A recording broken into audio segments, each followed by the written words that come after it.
contact you. Be honest. Then they contacted me and said they don't give a shit. I got they care enough to contact you to tell you. Tell me they don't give a shit. I mean, to be fair, that sounds about right for humanity. Yeah. Welcome to the podcast. YouTube comments? Yeah, YouTube Like, comments. I hate this shit. I hate this. Much. I hate it. They always come back though. Bought it and I bought all the DLC. But they come back all the time. Yeah. I hate Mortal Kombat 11 so much I bought the Aftermath DLC and all the DLC characters. All right, Samuel's a geek.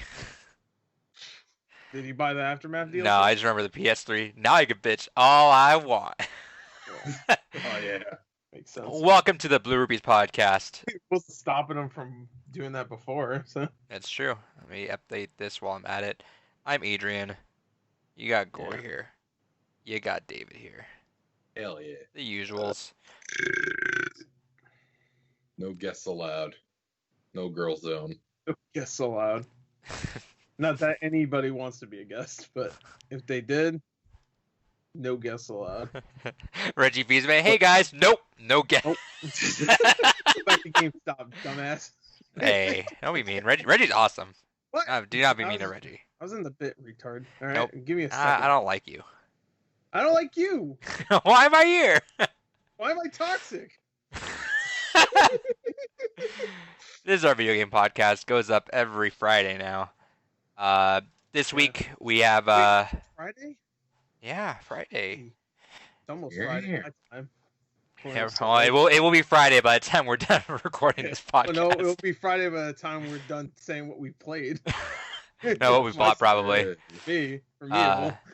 So yeah, it goes every Friday. We talk video games, do some news stuff, some trivia stuff, that kind of stuff. I feel like we have to start the podcast. Obviously, everything's been going kind of crazy this week. We were very, What's been going on? just PS5 got delayed somehow, and we're just like, just shit's going down, Dude, All I've these been companies getting suddenly I've throwing been getting money so many out good there. deals and offer up. It's been crazy this week. Has it really? Yeah, man. I've been hunting through there, and it's been all right for me. But yeah, I do want to say, Still trying to for a fucking PS4 on there and with no luck. can you help this man find a PS4? Because I feel like it's not hard. It's really not. Yeah, it's true. He's big. Hey, you know what? You know what? You cancel Nocturne, he'll find you a PS4. Yeah, there you go. I'll find you No, that's fine. He'll find you a cheap one. He'll save you some money. This motherfucker ain't getting a PS4. For cheap, at least. Oops. But yeah, so we should start off saying that even though we don't really get too political on this podcast, we have in the past, with the with like the Hong Kong stuff with Blizzard and everything like that. So obviously we're very much Black Lives Matter and all that. So I feel like we need to get that out there just because everyone's kind of boasting their thing. I don't want anyone to stay silent with that. But with that said, we're doing the usual shit. We're shitting on David. We're talking shit on Gore, and I'm just being me. Black Lives Matter, but David's doesn't. David lives do not matter. David does not matter. Hashtag that. David's don't lives matter. That's what I should say. David's don't lives. Why are you wearing a turtleneck in the summer? I was gonna mention that earlier because he's got like a Mr. Rogers thing going on. if he had a sweater on over that. This is called I need to get caught up on laundry, so I'm just cycling through the clothes that I have that are still clean. It looks like your shirt is like growing like a parasite is left in your head. Because it's not like a full-on turtleneck. It's like a little it's like a half chub. Yeah, there you go. Oh no! Now you're gonna do not walk into a bank. Great. You should go to some anime conventions, cosplay as Naruto. You look like the person. You look like the person that like forgot to wear a mask when they were going to the store, and they're like, "Fuck!" and so they just cover their mouth. Yeah, they do the Julio thing. Yeah. Yeah, that's the way they cover their. Yeah, but he put it over. Yeah. Now it's higher. I don't like it. Now it's taking over your body. Normally I tuck the turtleneck part just into it. Why do you own a turtleneck? You're not fucking 70 years old.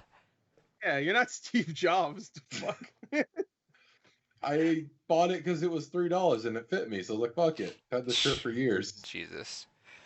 Anyway, this week's our Chrono Trigger games gone by.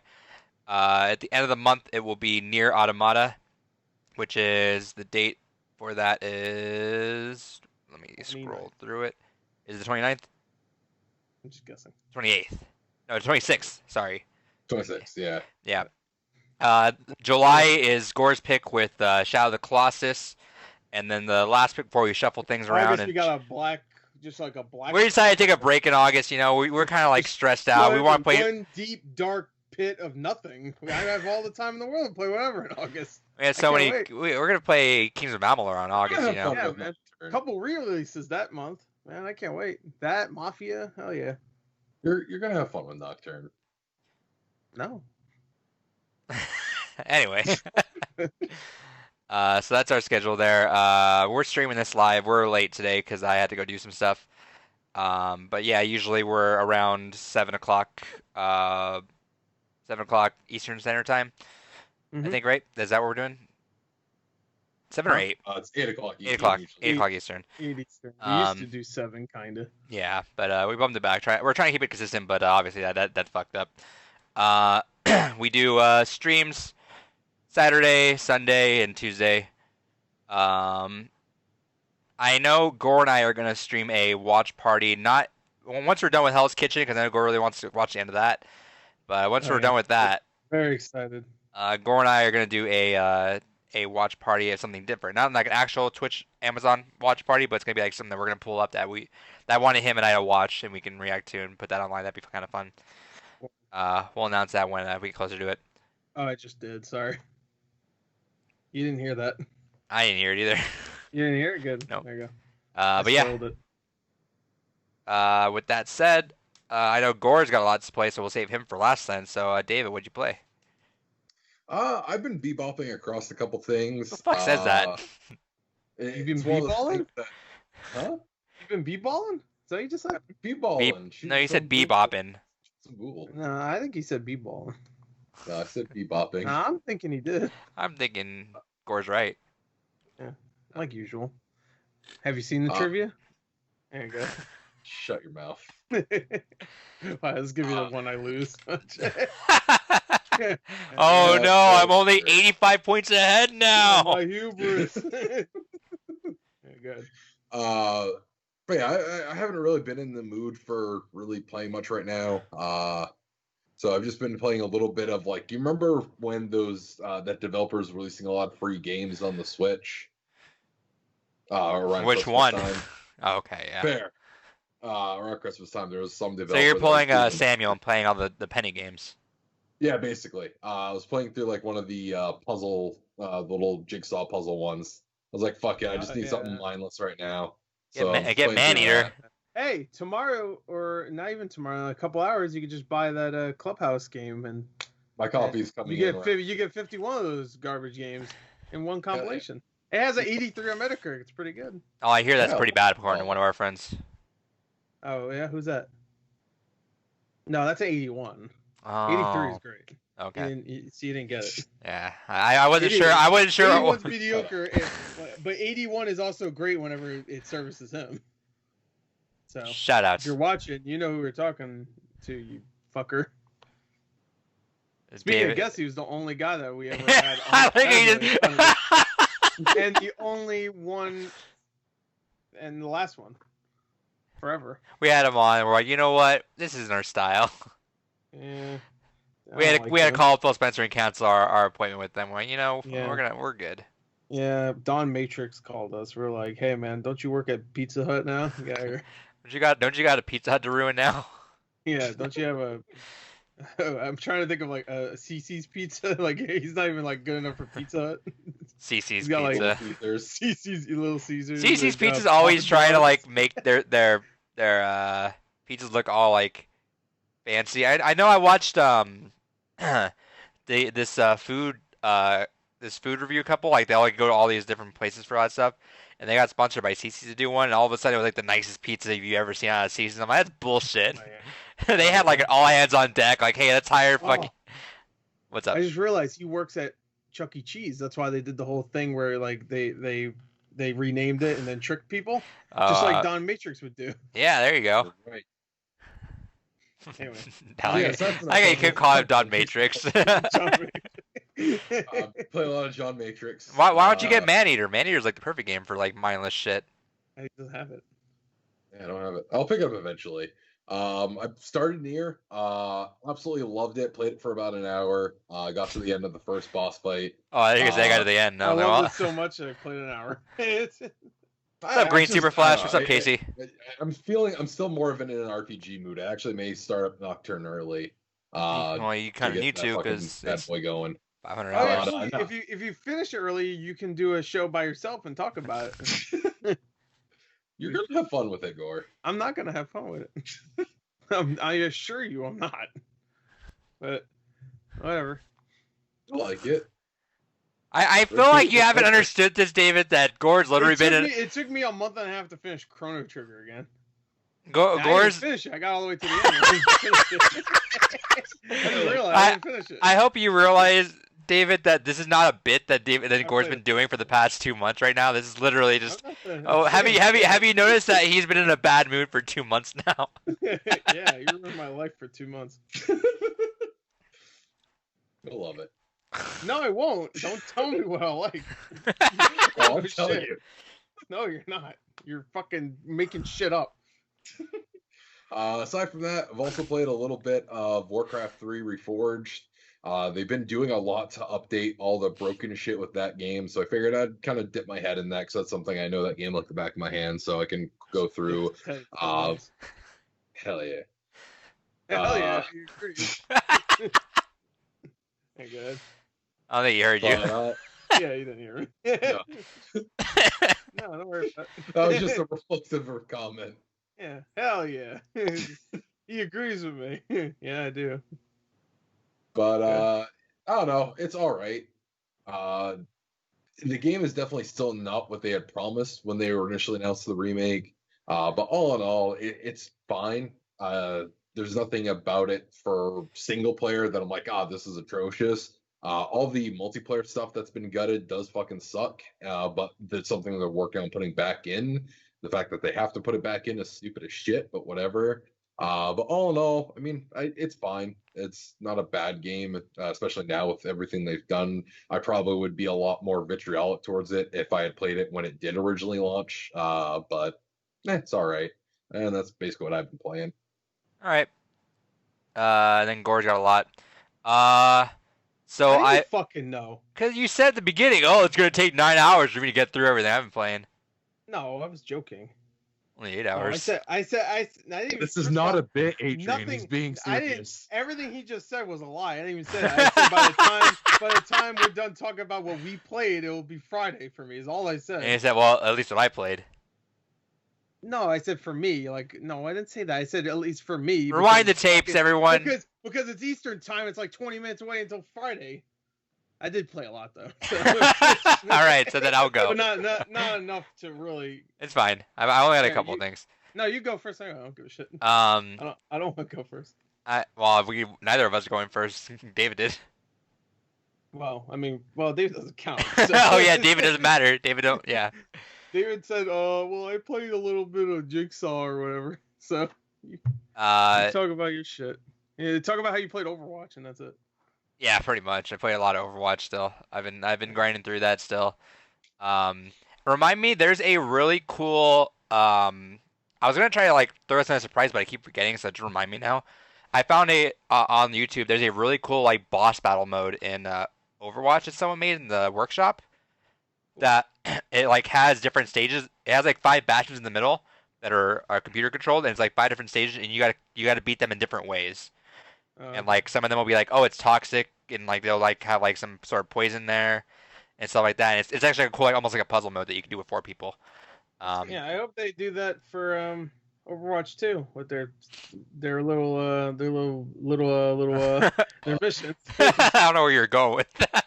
For their missions. Yeah. Overwatch is gonna have story mode. So I hope at the end of each one is I guess there always kind of was mini bosses. They would just drop in a big guy. And you'd have to fight, but it would always be the same shit. They just drop in and fucking charge at you. Yeah.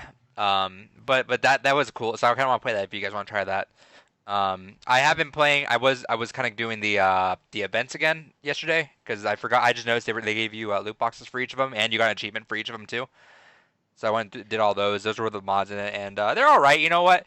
Like going back to those, I didn't like playing them. Like I didn't like Junkenstein. I didn't like any of those really. But going back and playing them, it makes me a lot more excited for Overwatch 2. Mainly just because of the banter I'm excited for, and for like the cutscenes when you know you're gonna see your character show up there. It's gonna be this cool little like almost like Infinity War, how you always got the cool like opening shot, and you're like, oh, here comes my character. I hope there's cool moments like that, and there's obviously going to be like there's not gonna. So like there's gonna be so many Tracer moments that everybody's gonna be like, oh, she's so adorable, mate, or whatever. Fuck. It reminded me how the Overwatch 2 trailer was like consistent of almost everyone you didn't like. Yeah. I don't like playing as. I do like Genji. Right, when he shows up, that was badass. I like Brigitte. When she shows up, that was cool. Yeah, no, Brig and Reinhardt coming in. The three first characters. Winston, I'm okay with now, but I don't like Mei or fucking Tracer. Yeah, they're both annoying. But dude, whenever like I get chills, I was watching that trailer like last week still. I was watching reactions. I still get chills every time Reinhardt and Brig come in, dude. Yeah, fucking on the car, they just slam everything down. They're like, hey, what's up? And they interlink their shields. Yeah. Good stuff. Which hopefully is in the game. Too bad we talked over that trailer and I got a lot of shit for that reaction. So. Did we? Oh yeah. So much so I did a re-reaction. What the fuck do people want? Say something. Throughout the entire trailer. We're having a good time. We're probably bigger Overwatch fans than they are. Yeah, probably. What the fuck do they want? But they don't know that. I don't. Yeah, like these guys probably don't fucking know what a fucking Genji is. Dude, that's why I couldn't do as many reactions as you do, because I don't understand what people want. Yeah. If you don't talk enough, you didn't even react, dude. Fucking bitch and moan. You didn't even react. All right, then we start talking and we're like reacting cool because I don't remember that we were talking to her, but we were still like, oh, that was cool. Oh, that's sick. I made fun of Tracer at one point. I think some people were upset about that. I said, oh, good. Everybody's like fucked up except Tracer. That's great. Like, because everybody got kind of messed up in that battle. Yeah, right. I'm like, oh, that's good. I can never understand what people fucking want. Like, oh, then you talk over. I'm like, what the fuck? Do you want me to sit there? They want Tyrone Magnus. Yeah, that's exactly what I say. And like, Tyrone Magnus is a cool reactor for the most part. I don't care for his reactions personally, but I understand. But he's got that like it's like almost like the pop scene of reacting. Where he has like literally down to a T exactly how to react. Where it's like the cool bits, oh, but like yeah, he's got that trademark laugh. Yeah, and good for him. But it's a good laugh. When I'm reacting, I want to talk because the problem is like, yeah, you get the cool moments. I'm hanging out with friends, and like I can literally go back and watch that trailer any other fucking time I want. Like they don't understand that. I think they really don't understand because when I have headphones in. When I'm talking, usually whatever's in the headphones is much louder. Yeah, no, 100%. Like in fact, if anything, and also when you guys are on a Skype call, I don't have you as loud as the trailer usually for me at least. Yeah, so, some of the time I can't even hear what you're saying back to me. Sometimes I'm just talking, and then I know you guys are talking, but I hear the I don't know. It's just dumb. But I understand that some people get annoyed because they think we're not listening because we're talking. Who cares? Go watch another reaction. Like, who the fuck cares? They're probably kids, and they don't understand you can do that. Because the thing I think is that people think that we react, but a lot of reactions they watch that they're like, I don't know what Overwatch 2 is, but I'm gonna watch this. Oh, that was a cool trailer. But like, literally just about everything we react to is something we go back to. Like, right, exactly. Very rarely do I think there's a thing where we just do some throwaway reaction. Like, all right, cool.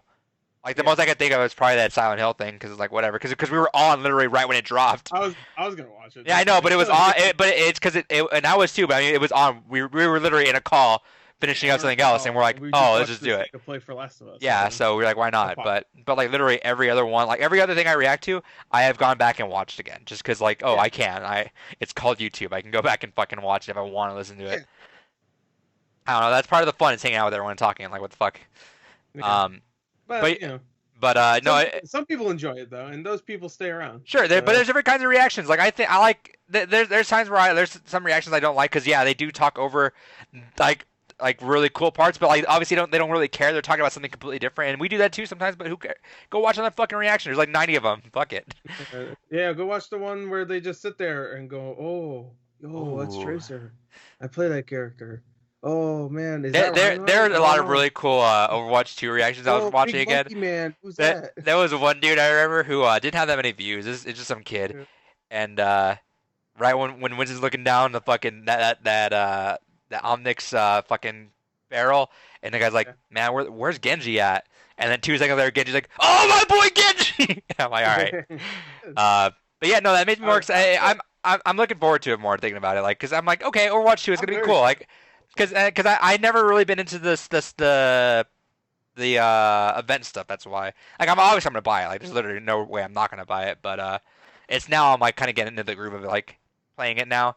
But yeah, the mods are actually a lot of fun. I had more fun with the mods on because it had a lot more challenge to it. They had the lava mode. Every time something broke, lava came out on it.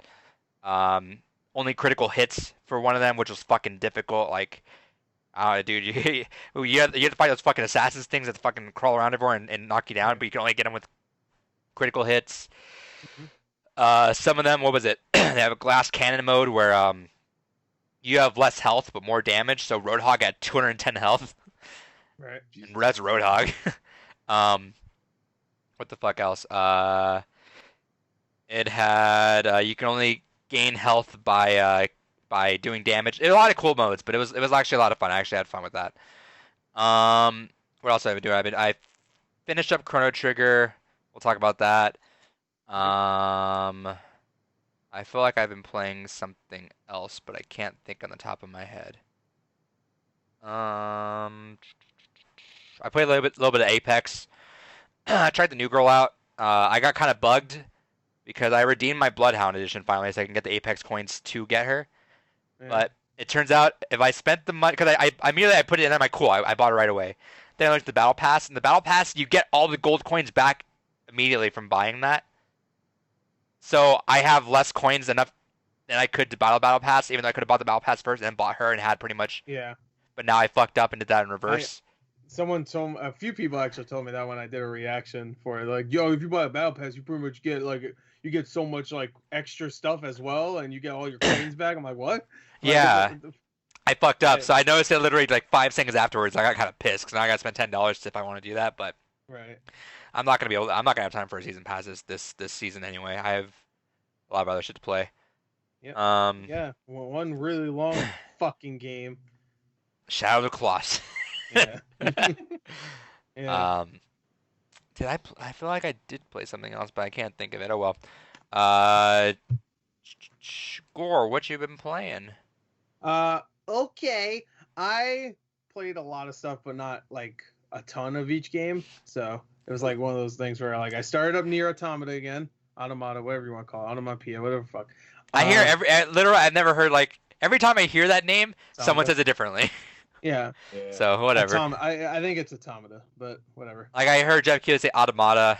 I hear other people say Automata. I hear Automata a lot. I hear Automata a lot. I think it's Automata because Automatron, right? Automatron. A Chinatron. DJ Atomica, shout out to Burnout Paradise. Yeah, DJ Khalid, the worst performer on the Hot Wings show. The best Latin cameo. And the worst, like I said, the worst Hot Ones guest ever of all time. What a puss. Anyway. Oh, did he not eat the Hot Ones? Episode. Dude, just watch it. You cannot go on Hot Ones and not like balls out on the last one. Like, Natalie Portman did a better job than DJ Khalid. Natalie Portman's a badass bitch though, dude. That's true. Yeah. Did you watch the raps? Never mind. That was bad. That was a bad one to bring up. One of the girls from Charlie's Angels was in it. I think Kristen Stewart. I don't remember. I didn't watch that one though. I'm sure they did better. Gordon Ramsay was a baller, still did it, even though he was like, Gordon Ramsay was not having a good time, but he still did it. Yeah, well, he kept talking about like shooting hot liquid out of his ass. So, Hot Ones is fantastic. Hot Ones is such a good show, dude. You know that he doesn't own like he made that show, but he doesn't own any of the rights to it, so they can just kick him off whenever they want. I'm like, ooh, that was but not. You know what? He's so cool. Everybody likes him that he could start something else. He'd be able to do anything else. Yeah, and be fine. Yeah. He could do one called Sweet Ones. And it's just them eating like sweet candy. It's like, it's so sweet. Nuclear sweet, where it's like you feel like you have diabetes after eating. Oh, it gives everybody diabetes. That's the one flaw. The one. Has diabetes. Oops. Diabetes. They get Wilford Brimley, and it cancels out his already diabetes. And he's like, "Oh, finally!" And then he crumbles to dust because that was the only thing that kept him alive for this long. And that's Barkley too. Yeah, that's Barkley too. Why is Wilford Brimley still alive? Not because Jesus. No. He's like 80-something years old. He's had diabetes for like 40 years, and because he's got like medical. 80-something years yeah, old. because I want him to live. He's in one of my favorite movies of all time, but I'm just like, how is he still alive? Because he's gonna be in Fast 10. Hey man, he's gonna be in Fast 10. Yeah, he's gonna be Vin's father, his uncle or grandfather. I guess. Well, actually, Vin's like 60 now. So yeah, his uncle. Yeah, his uncle. All right, what else have you been playing? Not that I want him to die. I'm just saying, like, why? I want that man to live forever. How is better? I shouldn't have said why. Well, why is still a good question, though. It's like, why? But that makes it sound like I want him to die. Shout out to Wilford Brimley. Shout out to Betty White, dude. Well, Betty White makes sense. She's, like, perfect. She's immortal. Yeah. Have you seen Lake Placid? She tells somebody to suck her dick in that movie. Hell yeah. Anyway. All right. What was I talking about? Oh, I started Nier, and I also started finally the BioShock 2 Minerva's Den DLC. I saw you on that. I didn't ask about it because I wanted to hear your impressions on it because I was excited to see you on that. I haven't finished it. I'm really close at the end. I haven't finished it. It's like a 5-hour DLC, so I'm right at the end, and I was like, all right, I'm gonna probably finish this tonight. But I don't want to do that because I played it like almost all, and I don't ever like to finish a game. Yeah, you don't like finishing it all in one go, huh? No, I love doing that. If it's a game I don't give a shit about, but like this is the only piece of BioShock stuff I haven't played. Yeah, that's fair. That's fair. Yeah, so I was just like, ooh, and then it's been a couple days. Because one of my favorite, I love binging things, but I kind of got that feeling when I was at the end of BoJack Horseman. It was like the last episode. I'm like, I've always binged BoJack Horseman every season. Boom, watch it all right away. But I got that last episode. I'm like, I should save this. Yeah. But fuck it. Fuck it, let's go. But no, I did that for BioShock Infinite when it first came out. I played that game's like 15-16 hours if you take your time and like look everywhere. I got all the way to the last hour of that game in one day. I played it nonstop. I got it in the morning, played all the way till like 2 a.m. I got it to the last like hour. I didn't know it was the last hour at that point. That's a hell of a fucking journey you went through that day. Yeah, and I could tell it was wrapping up, so I was like, I gotta stop and play the rest tomorrow because I can't play this entire game in just one day. And then when I woke up, that was like perfect because I was like thinking about all the shit that happened in the game, and then I finished it. I was like, and you have all day to kind of process it, yeah. Yeah, and then I have all day to process the ending when I had like almost the entire night before. Because your mind was freshly fucked at the end. Yeah, they fucked my mind. And it felt good. You also played Xenoblade. Exactly. I was actually playing Xenoblade while I was waiting too. I've played Xenoblade Chronicles before. I love that game. I'm very excited, but dude, it's really good. It looks great. Like it doesn't look amazing. I shouldn't say that. It doesn't look like the greatest thing ever. It looks like amazing to what you remember it from though. But yeah, I remember like N64 style. Oh, okay. I was gonna say, or is it like one of those things where you remember this is how you remembered it, but then when you go back and look at the old one, you're like, oh wait, hold on. Yeah, actually, it's the other way around for some reason because I remember Xenoblade Chronicles. I think it's because I had like a lesser quality TV at the time, so it like you would think because you have a lesser quality TV, you think, oh okay, it hides a lot of that shit. But no, in my mind, I remember playing and going, ugh. I remember having an N64 controller, and I was like, what? Yeah. No, I mean, the whole game doesn't look like an N64 game, but there's a lot of times. It's a big game for the Wii, dude. Yeah, so it took a lot, and it took a lot of room on that disc and stuff. Dude, and they had to lower a lot of stuff. But man, that definitive edition looks pretty good. Yeah, all the character models are completely redone. I want so bad. They emote, which is great. I want so bad to play that game right now, but dude, even Chrono Trigger right now. Chrono Trigger right now was. Yeah, Chrono Trigger's great. No, it's fantastic, but like that was so hard for me to get through just because I'm so RPG'd out right now. Yeah. I'm so over RPGs right now. Too. I have a feeling it's gonna negatively affect Nocturne for me because I'm like. You know what? Also I'm like. Negatively affect Nocturne?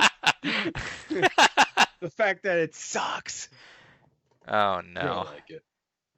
Stop saying I'm gonna fucking like it. I know me more than you know me. And I know me. So. I know me no like it. I'm talking like Ayla and Chrono Trigger. Me no like it. Now me want snoo. Futurama. Anyway. All right, but yeah, you've been playing it. It's really good. Yes. I actually played more. Yeah, it is really good. It looks great. It doesn't look like amazing again, but it looks great comparatively. It's just really funny because I played the beginning of Xenoblade Chronicles like 3 times at this point. I played it once on Wii, and I started it up again after I finished it the first time. I got maybe a couple hours more, and I was like, okay, I should probably do. You started on 3DS. And then I played on 3DS. Yeah, 3DS. That's where you're going with it. Yeah, 3DS is it's not great. Casey asks, or do you think the Battle HUD of Xenoblade is a big mess, or is it just him? I'm only a few hours in. From what I remember on the Wii, it was a mess, but you get used to it really quickly. That game is challenging though. It really is. So it's very, very tough.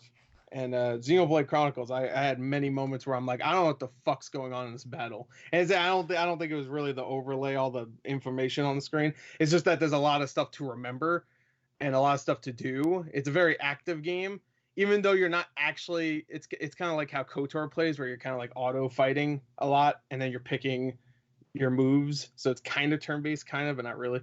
It's hard to explain. You'll see when you play in the next 10 years. Yeah. When the definitive edition comes out in 10 years, and Xenoblade Chronicles. There's a slight possibility that might be a next year game for me, and I'm kind of upset about it. You could just skip, and then play that in August. Oh no. Oh no, he's upset. Never mind. Anyway. Sorry, that was a bad time to take a drink. Anyway. Or the best time. Yeah. Oh, it got quiet now. Let me take a drink. But yeah, no, it's really good. But I also played something else, and I forgot what I was fucking leading up to. So I guess fuck it. Never mind. I forgot what else I played. I play a lot of Overwatch, but I don't need to talk about that. I play quick play. I don't really care about competitive. If you want to do competitive with me and support, I'll do that. If you want to just do a support. Sure. Yeah.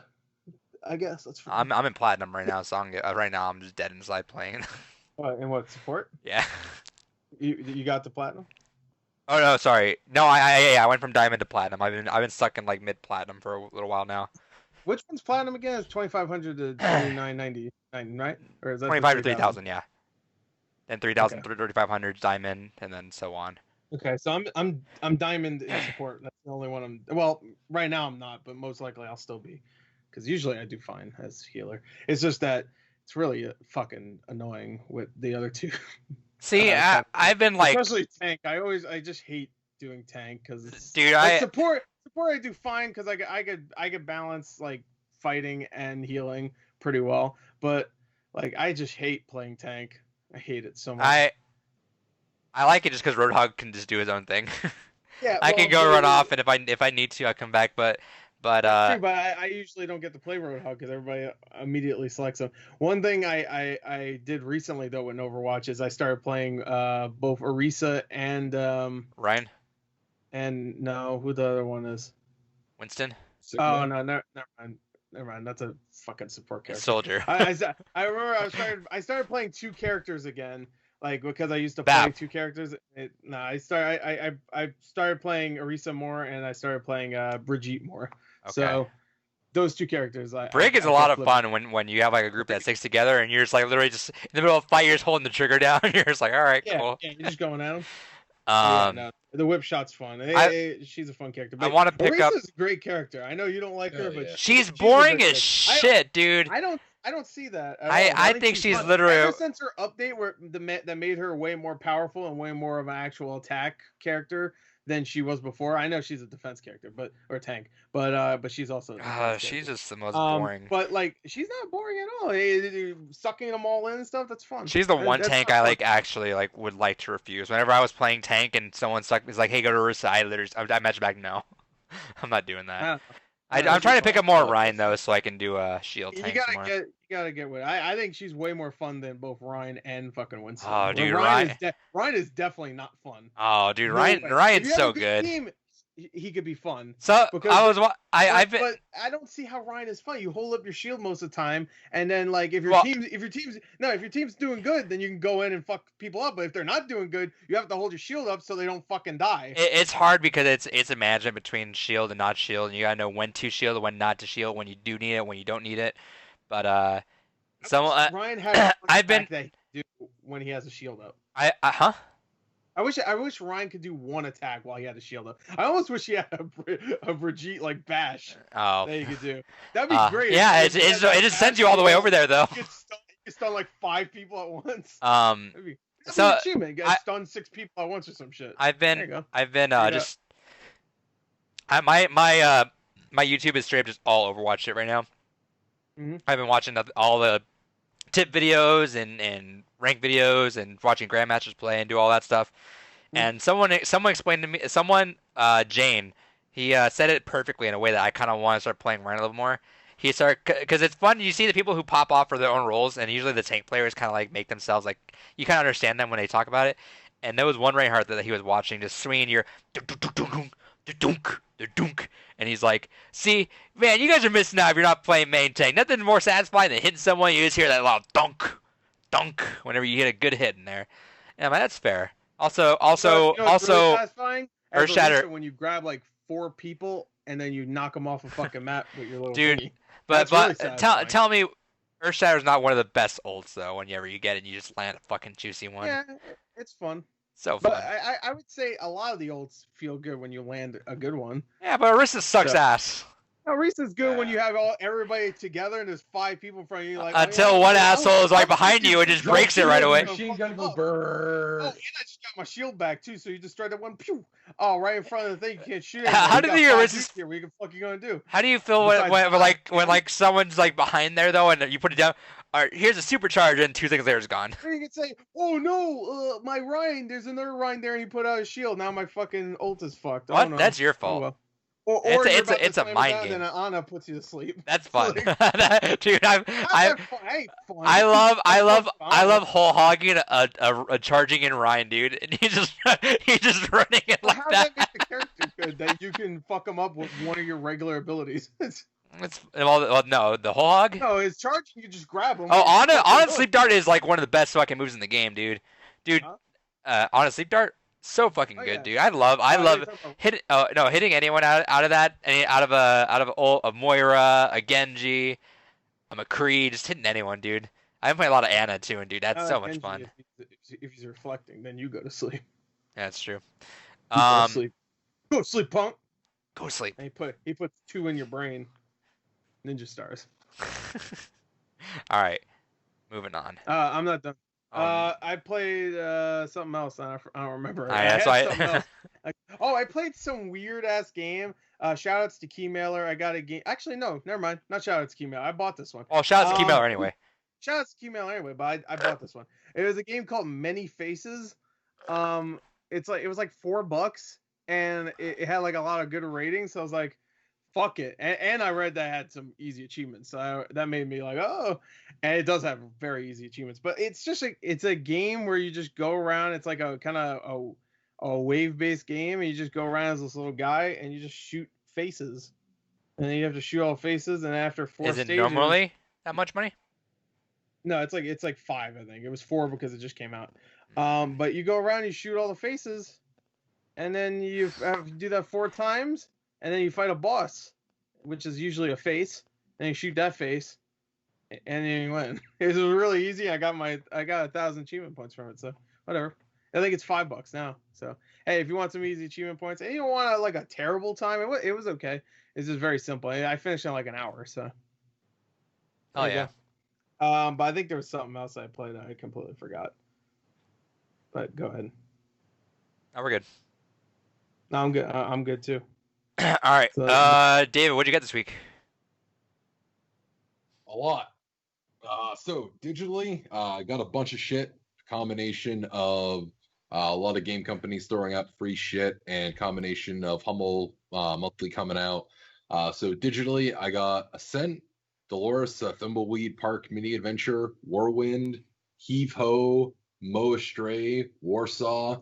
I got the Swords of Ditto, I got Niche, Rise of Industry, Neoverse, Warhammer 40k Gladius, Jurassic Park World Evolution, and then I picked up a couple penny games on Switch. I got Kodadama, The Seven Mysteries of Fujiwasa, and I got Revenge of the Bird King after Sam was talking about it. And then 1 cent. Who gives a shit if Sam said you got 1 cent? Just buy it. Yeah. Fair. It's more effort to ask someone. I want to interrupt and say that I found it funny that you said Jurassic Park World. So that's not what it's called. You got it wrong. Also, I like how that game's essentially free, but you still have to ask someone like more effort than is worth a penny. Like I'd give a penny to like not have to deal with anything else. Just have to like, ask, hey, tell me about this game. Should I spend a penny of it? I'm surprised Jurassic World was a part of that. That game's kind of. Sorry, what game? Oh no, that was part of the Hubble Monthly. Yeah, I know it wasn't a penny. No, I was hoping you said Jurassic Park World again. Jurassic Park World Evolution. I can't. I hope that's the name of the next movie. I mean, I already know the name of the next movie, but I think his name is @Backle says, "Hey, Gore, can you dab?" All right. It's the best you're gonna get. Donate to his Patreon though, and he'll dab for real. Yeah, I don't have a Patreon. If you find some guy named Gore, donate to that one. Who I've been donating to this whole time. All right. Like $1,000, bro.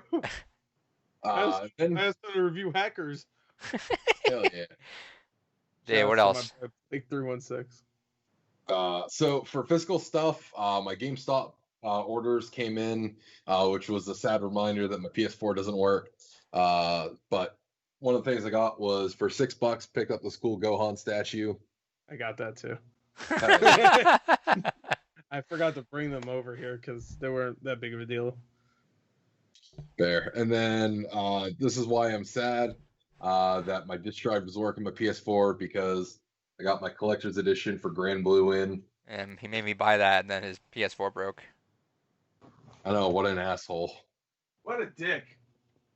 So I expect to be fully reimbursed for that. Ass face.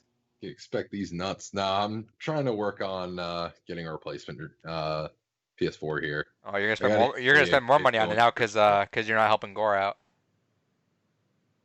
There you go. I also got this one. Oh, nice. No one was sold out when I was looking at him. I got him. His face is kind of fucking goofy, but can you see it? Yeah, it looks a little derpy. He looks like he belongs in those Chrono Trigger anime cutscenes. Oh, hey, you know why?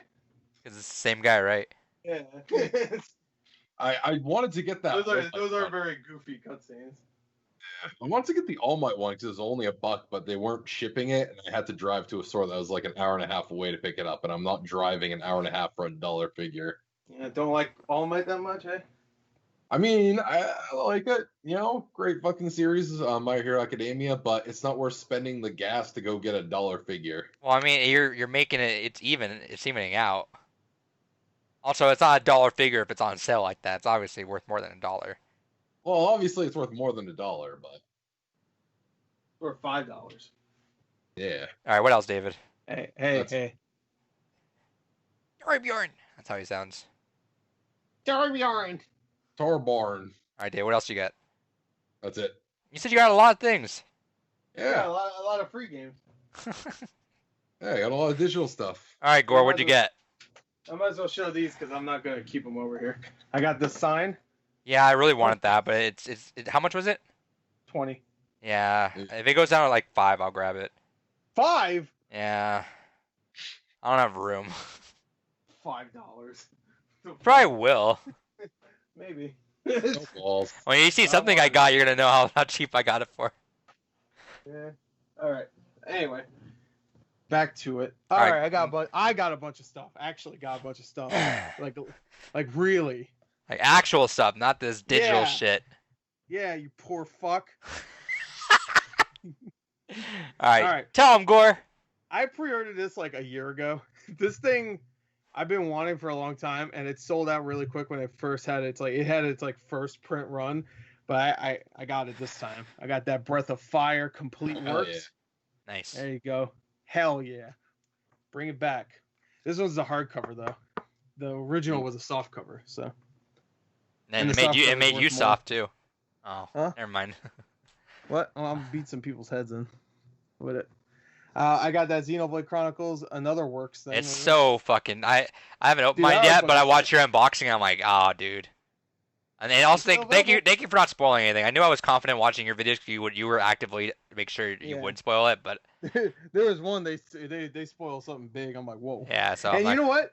I'm gonna give some shit to a couple of videos that I saw, and I cannot remember who actually posted them, but they just freely put like things that happen late in the game in their like video. I can't remember. I watched a few videos and they just posted like clips. I don't want to say it was IGN. I think it might have been though. I don't want to say it is though. But there was a couple of them that they just posted like things that happen late game. I'm like, all right, cool. Like a big reveal right in the fucking gameplay. I'm like, cool. All right. I also got this thing. I got a big black box. That's it. All right. That's it. Bye. No. I have to open it, and it's really, really annoying. But I got in this box came a couple of white gloves. Probably like, what the fuck? The hell is this? And here's it. Well, here. Is this the prep work for your OnlyFans? Ooh. Yes, it is. So it's something you can make now. It is the art book for Greece. I got that from Special Reserve Games. They had like 300 more. It also came with, I thought this was cool. It came with like a... Oh, nice. The music sheet. That's really cool. Yeah, the box is nice too. I can't really show you that, but it's nice. Hey, what's up? But it's really nice, so I needed to get that. It was like $80, but this. Yeah, but really you love that game so much that's good. I love that game. It's so good.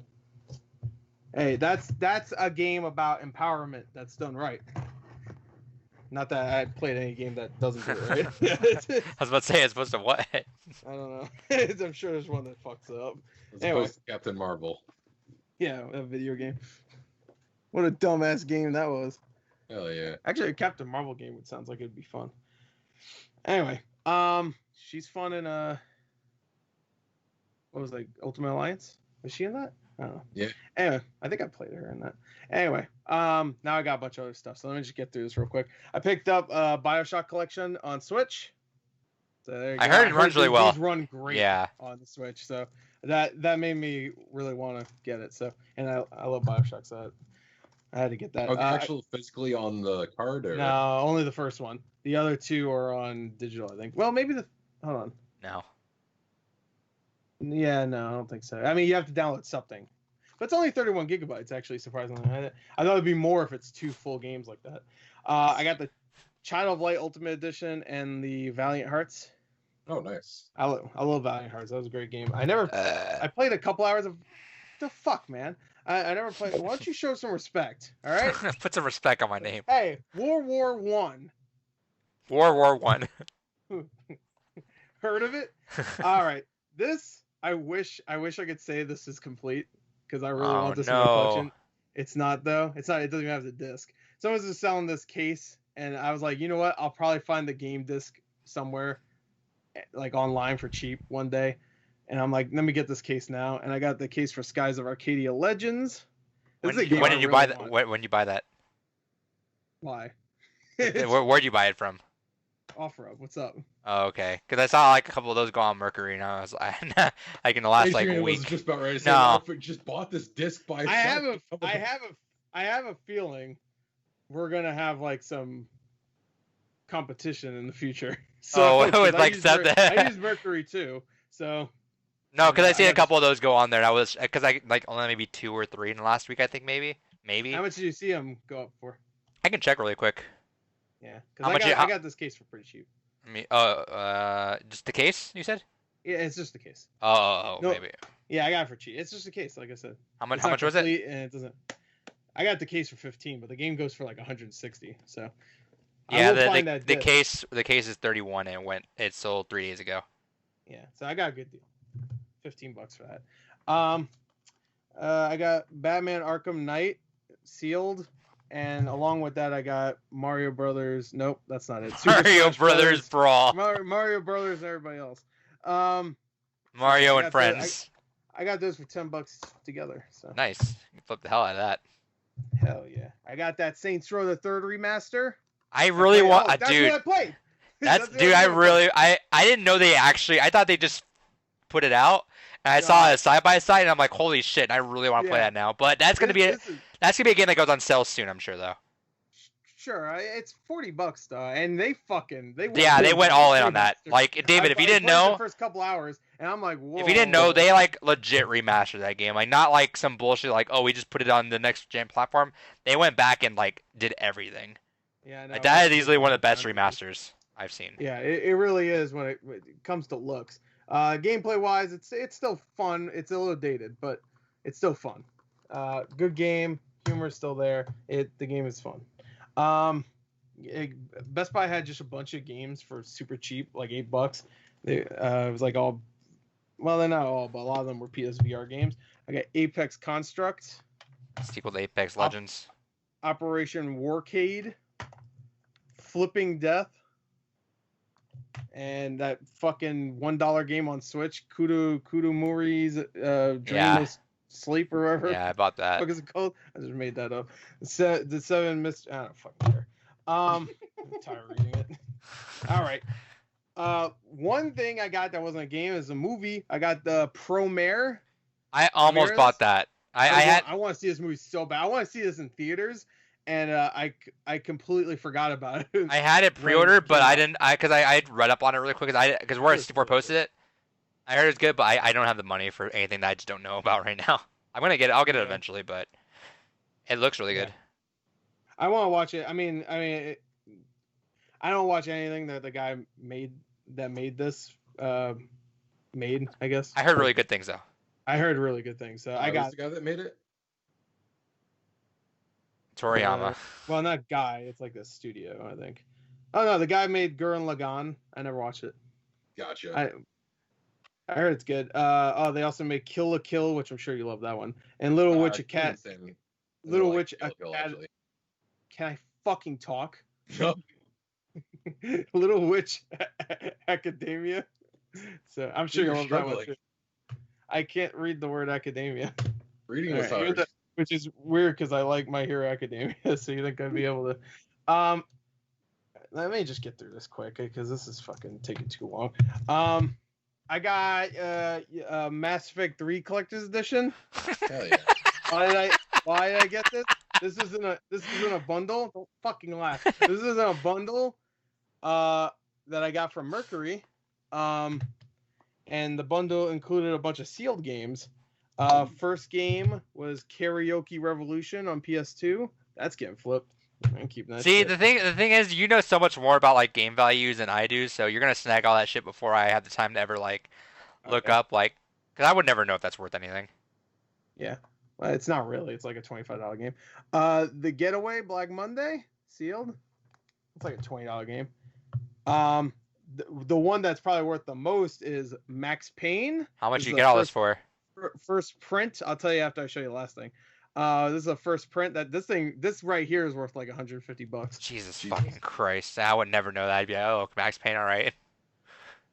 With this one, I know you're gonna like. I got a sealed copy of Halo 2, baby. And that's for you, and right? Guess what? This is the do not sell before 11/9/04. You know what that means? It's worth a little bit more. And you're keeping though, right? Oh yeah, I'm gonna get this graded actually. Yeah, do that. How much? This one usually goes for like 100 to 150, I think. So I'm gonna get it graded. I think grading makes games usually more valuable anyway, but I'm gonna keep it. I'm gonna put this on my How much wall. was the lot? Oh, the lot. Okay. The lot itself was $95. See, I would have looked at that and been like, oh, that's not worth it. But well, no, I made the lot to be fair because he had a bunch of games. I was like, hey, you do this, because someone was trying to fuck me. I got you. I bought Halo 2 originally. I got your number. I bought Halo 2 originally for $20 alone. And then some guy messaged this guy I bought it from, and then he reposted it for $35, which by the way, you can't do that at Mercury. You get severely like not downgrade, but you get punished if you like cancel a sale for no reason whatsoever. Yeah, like you have to like, there has to be a reason for it and everything like that. Yeah, there has to be a reason. I'm sure he gave some bullshit reason, but you can't do that. But then I messaged the guy because I wasn't gonna let that shit slide. I was like, hey man, I offer you $50 for Halo 2. I don't give a shit. And then I saw he just posted like a sealed PS2 lot. I'm like, you know what? 95. Let's make this easy. I'll make this easy. Give me the sealed games that are $20. Give me the Halo 2 that you're selling for $35 right now. That's some jackhole. And give me that because he had a Mass Effect 3 collector's edition. I didn't have it in my collection. I didn't have it I mean, that's like $10, whatever. No, I know. I was like, yeah, you know what? Throw that in there too. Yeah, throw that in there for $95. He was like, all right, and it happened, and I was waiting all night. God damn it. For someone to go like, I'll give you 110. Didn't happen. I was good, baby. So. Yeah, like the good score on that. But I wouldn't even know how much Halo 2 sealed is worth. But that's just a cool thing to have. Because there's two different versions of Halo 2 sealed. You got there's actually a couple because you have the Platinum Hits version too. But that's a launch version, baby. A regular one with no do not sell before and no Xbox sticker on the front. So it's that's a launch version. 40, 50. Huh? That's a launch version right there. Yeah, this is first print, baby. Try out Xbox Live. Here you can even see right here. It says valid from 8/01/04, which is way before the game even fucking came out. To 3/31/05. You can't read that. Just believe me, that's what it says. It even says do not sell. That's awesome. That's a good score right there. I'm getting that graded. I'm sad he didn't take my $35 offer, you know, but I mean at least you got it. What happens to fuck with the gore? Gore the Mighty. Gore the Mighty. Don't worry, I get fucked. No, you'll get those. You'll get like lots over me any day because I'm not. I have to like. I don't have the eye for that shit. Research. I've you research this shit though, so you gotta look at it. Yeah, you can look at it and be like, that's what it's worth. But me, I'm over here like, I don't know. I think that one's worth enough. Yeah. Like you'll see. I can look at this and go like, that's first print. First prints usually go for more, especially if it has a seal like that. So, but yeah, I'm not done yet though. All right. I'll wait for Adrian. All right. Well, what? No, you're good. You're good. I'm right here. Water real quick. No, I'm right here. No, get the fuck back here. All right. Whatever. You chubby fuck. Look who's talking. All right. Last couple of games. Let me get through this quick. You're fine. Really quick. Well, we're gonna keep news pretty slow. So. Yeah. Oh, good.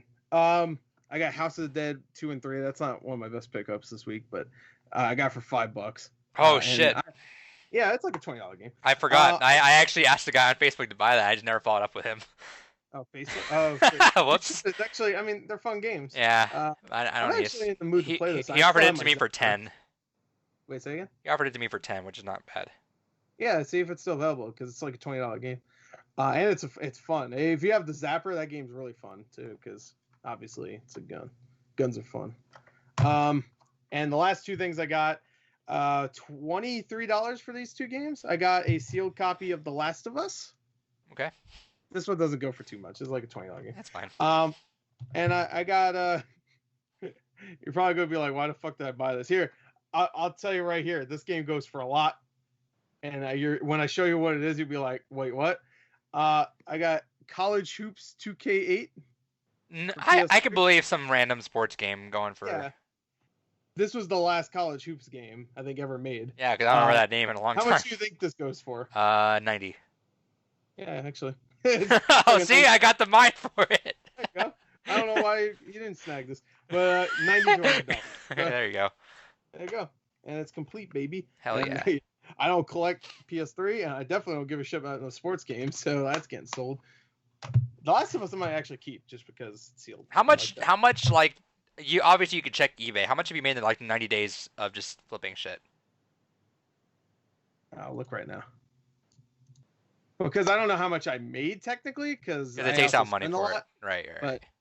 But I could tell you what I just made from eBay. From the last 90 days, I made $3,700. Jesus Christ. There you go. That's how I make my money, baby. Yeah. See, I'm trying to do that more. It's going out like The lot I bought for $285 the other day, the GameCube lot. Yeah. I made $260 of it back already. And you kept some games, right? I kept most of it. Yeah. What'd you sell? I sold Paper Mario today for 120. Damn. I sold here, I can check really quick. For 120? Paper Mario? 1,000 your door? Yeah, 120 baby.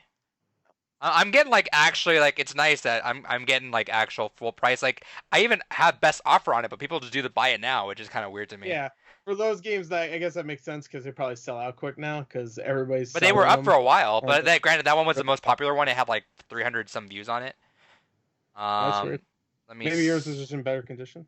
Yeah, I take the pictures of it. And I put down that I tested everything too, which helps. Yeah. I'll just check on my phone really quick. Oh, one last thing. I picked up Indiana Jones 2 Oh, Lego. fuck yeah. And that's sealed too. It's a sealed week for me, baby. So I sold Paper Mario for 120. I sold Melee today for 50. Okay. And that was without manual too. Sold Mario Golf for 25. I tried to sell Silent Hill 2, but the guy still hasn't paid me yet, so I think it's gonna go back up probably tomorrow. Well, when did he buy it? Like on the 2nd. Ooh. Yeah. And then I sold. had a guy wait a whole week until he paid me. Yeah, I might leave it up because he's buying it for. He kept saying, I'm gonna get paid in a day, and then a day goes by, he's like, I'm gonna get paid tomorrow. I'm like, all right. He eventually did pay me. So all right. Wasn't for Silent. We'll see. It's for 45, so I will see. I sold Mario Kart Double Dash for 70. That was actually a good one, and that was local too, so I didn't have to pay for shipping. Hell yeah. Oh. What's up? Very good. I was about to say that I had a funny story about that one too. The same deal where I had to wait for the guy to fucking pay me. He also tried to fucking swindle me. Oh no! What do you do? I shipped the game. I had to wait an extra day because by the time he paid me, which was almost a week later, I had to. It was like kind of late in the day, and I didn't have time to go and ship it. Huh. So, I had to do it the next day. Right. I'm listening, by the way. I gotta look for some other stuff I had. No, that's fine. He gave me shit because I was a day late, and I'm like, it took you a fucking week. But I was like, all right, whatever. And it was Kid Icarus on 3DS because I had extra copy. Yep. I sold it to him, shipped it. Everything seemed fine. I got there a little bit later than usual for some reason. This was way before what was happening with COVID and stuff. So this is like February maybe. So it was a little bit before. But and then he got it. It said he got it delivered to his place. It said in his parcel locker, it said. So I was like, all right, I guess he lives in an apartment. And I was like, all right, cool. And then like maybe 2 hours later, I got a fucking response from him saying like, hey, the game's not here. And I'm like, let's say it got delivered. And he was like, yeah, I didn't get it though. So please send me a refund. I'm like, all right, I don't know about that. He's like, no, it's fine. The shipping service will send you money back too. They'll cover it. I'm like, so if you just give me a refund, they'll send money back to me. I'm like, no, I don't think so. And I'm like, I'm just gonna call eBay. And literally, I called eBay, and it took 2 minutes until they said, yeah, no, you're good. And they canceled the little request he sent out, the little resolution thing. And they canceled it completely, and I got my money, and he went off and tried to scam somebody else, I'm sure. Hey, do me a favor. Maybe he didn't get it. Maybe he didn't, but fuck that. I did everything I was supposed to do. Do me a favor. Maybe neighbor stole his package or something. Yeah, or he's trying to fucking swindle me. Fuck that guy. True. Vamp for I looked on his fucking little page because he was selling stuff too, all Lego stuff. So you know what that tells me? What Lego a bitch. People, yeah, what a bitch. Lego people not to be trusted. Hey, vamp for 1 minute. I'll be right back. I was vamping for like 5 minutes. Well, I want to hear that story though too. Vamp. Okay. Yeah, you vamp. No, well, I was just gonna say. Also, let me know when you want to do the treesies for the games that I wanted off you. Okay. Yeah, I still have them. I haven't put them up, so just let me know. Because I was probably gonna get rid of them, but if you want them, I'll sell it to you for a low price. Hell yeah! And then if you still want the other retro tank of mine, let me know. I probably fun little doodad. I'll even throw in the little fucking HDMI micro bullshit because that's a nightmare. Oh my god. A little doodad. Hey, you know who's my favorite character in Metal Gear Solid is? Doodad. Vamp. Vamp. You remember Vamp, right? No. He's the vampire guy. Voiced by Phil Lamar. No, Vamp. That was Lamar name, right? Burton. Yeah, LeVar Burton. Oh, man, he was like the vampire guy, obviously, with a name like that. He was voiced by Phil Lamar. I haven't played Metal Gear in like 80 years. No, he was in the future games. I think he was in. I haven't played any of the newer ones. I can't remember if he was in the second one or. Well, the newest Metal Gear I played was 3. Actually, he might have only been in the 4th one. I don't remember. Anyway, 3? Okay, well. Yeah. I can't remember if he was in 2. He might have been in 2. I think he was, and then he showed up again in 4. Anyway. Gotcha. No, it's one of those things that I appreciate why people like Metal Gear. It's just never been for me. Why? The gameplay is fine, but goddamn, I don't like just sitting there for all the story. Which I know sounds contradictory coming from someone that plays a lot of RPGs, but I don't care. You don't care. I don't care you about don't care about the stories. Lalululelo? What? Yeah. Never. Just don't worry about it. The Lalululelo. Lalululelo. Say that. I'm pretty sure that is some Alaskan curse you're placing on me. Lalululelo. That sounds like an Alaskan curse. That's a Metal Gear Solid thing. Also, I'm sure it's something else. So. All right. Well, welcome back. Adrian Gore's trying to put an Alaskan curse on me. Well, yeah. You think you need it? I'm from Alaska. This is the symbol on our Alaskan flag right here. Kirby. All right. Is that it, Gore? That is what? All the games? Yeah. Cool. All right. Did I open this in time? I forgot I didn't check the mail today, and I just got a notification that, hey, this got delivered. I'm like, no, it didn't. Oh, shit. Oh, you're that guy. See? I like how I said my story about a guy trying to swindle me. Yeah, but I didn't send a notification saying, hey, I didn't get it. Yeah, he was the guy. Yeah, is that the guy? It's him. It's the guy. It's the guy. I did, How's that Kid Icarus, you fucker? I did, when I shipped out one game to someone, yeah. They said that it didn't deliver, and it said it didn't deliver too. It said like insufficient address. I'm like, what the hell? And he was like, yeah, I don't know. I'm like, oh god, I have to do all this shit for him now. But the next day they just delivered it again. And I'm like, oh, I don't know what the point of that was. They by the house and like, fuck this dump. We're not delivering this here. I hate when that happens, when someone gives you the wrong fucking address. But he did it. He gave me the right address. Just that the post office just didn't want to deliver it apparently that day or something. Someone fucked up one time where I already shipped something, and they said, "Hey, I need this shipped to this address." I'm like, "I already shipped it, bro. I shipped it yesterday," and I had to go through this whole thing just to change the fucking address. I'm like, "All right." Yeah, that's the worst. Just keep your fucking addresses correct when you're about to buy something. Especially, I think I sold something to that guy. Yeah, check your papers. Papers, please. Papers, please. All right. Speaking of something that put the wrong address on their GameStop purchase a while back, we talked about it on the podcast. It's a nightmare to go chasing that down. You don't know what weirdos live at your prior addresses. Just don't do it. Make sure you put your proper address when you buy things. It was me. I was there. It was him. That's the guy. Package. Oh, cool. Bunch of hentai games. I didn't even know GameStop sold these. All right.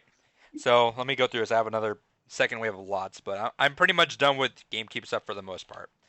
Okay. Got another Game Boy lot. Got this for cheap, specifically for one game, which will just even out. So I figure if I get a couple bucks, or I could throw this into the rest of the lot of that other games I bought last time and just put it for 20 or something. Yeah, that's what I usually do when something doesn't sell. I just like combine them with another lot. Yeah. I'm like, oh, that sells. Bunch of bullshit. We'll see if Gord says any of these with it. It's Star Wars, the new Droid Army on GBA. I think I told you about. Yeah, I already. That another one I have. I didn't know if I have a second one or not. I think I was the one. Need for Speed Underground. Okay, no, this is different. I don't remember that. Backyard Sports. I just got this in like yesterday. Oh, okay. Yeah, but that new Droid Army you showed last week. Oh, did I have another one of it? Fuck it, they got another one. Yeah, there you go. They got another one. Blitz 2002. That one might be cool. Open season. That's not.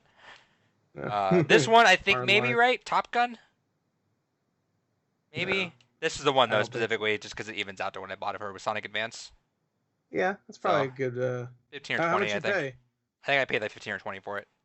Yeah, that's probably. And like I said, I'm gonna sell Sonic, and I'll just combine the rest in the other lot to make it like just to even everything out.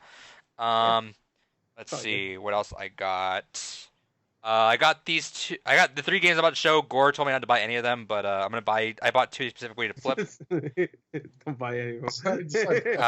I got Resident Evil 2 and 3 on GameCube. Hell yeah! I have Resident Evil 3 on GameCube, so it's not like I wouldn't have them in my collection. I got them just to flip. I got them for like together. I got them for like 80 or 90.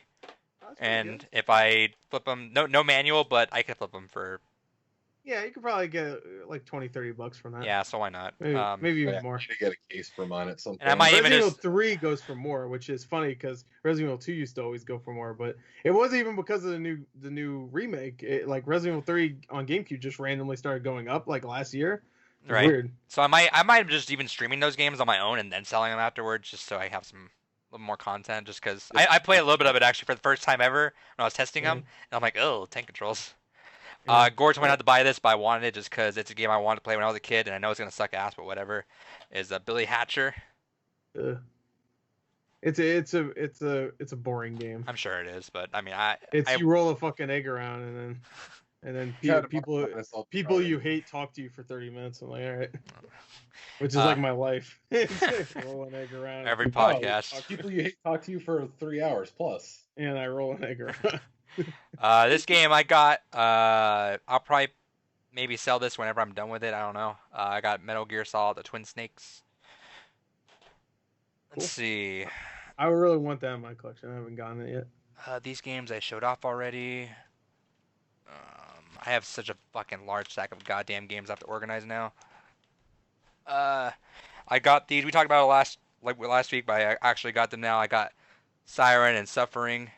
There's a good one. Siren's, I think, going up a little bit now. Yeah, it's like a $30 game. So I'll play that, and then Siren used to always be like a $10 game, and now it went up. So that's cool. I have it too. I don't think I have it complete though. Let's see.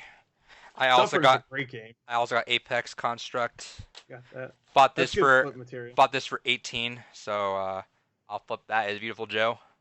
Oh, cool. All right.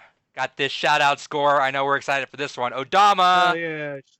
Odama. Great game. Yeah, thanks, Odama. Got this Super Mario Strikers. Shout outs to David for his fucking broken shit. Got Grand Blue. Yeah, shout outs.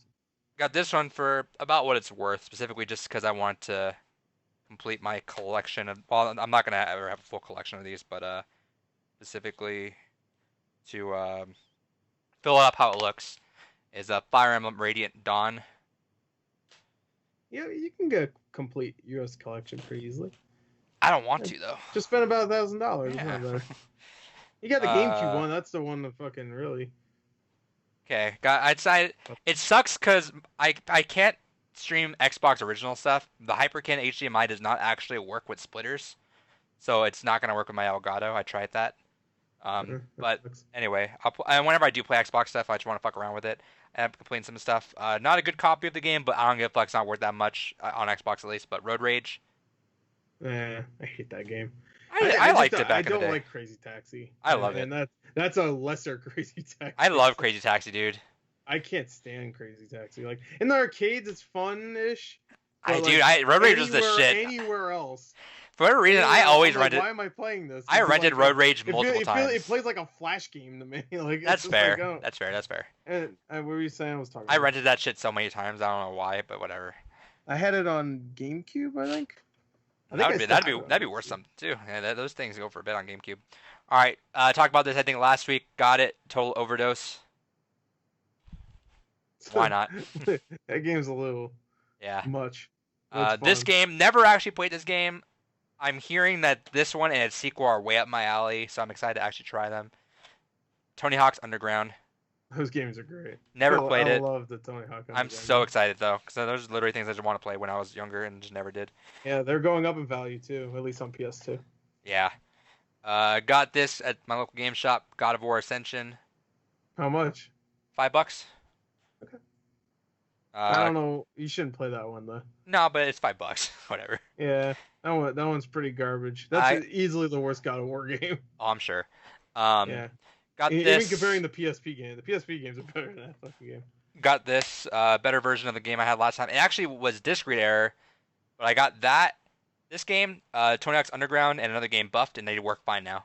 So shout out to Pokemon Coliseum, much better copy.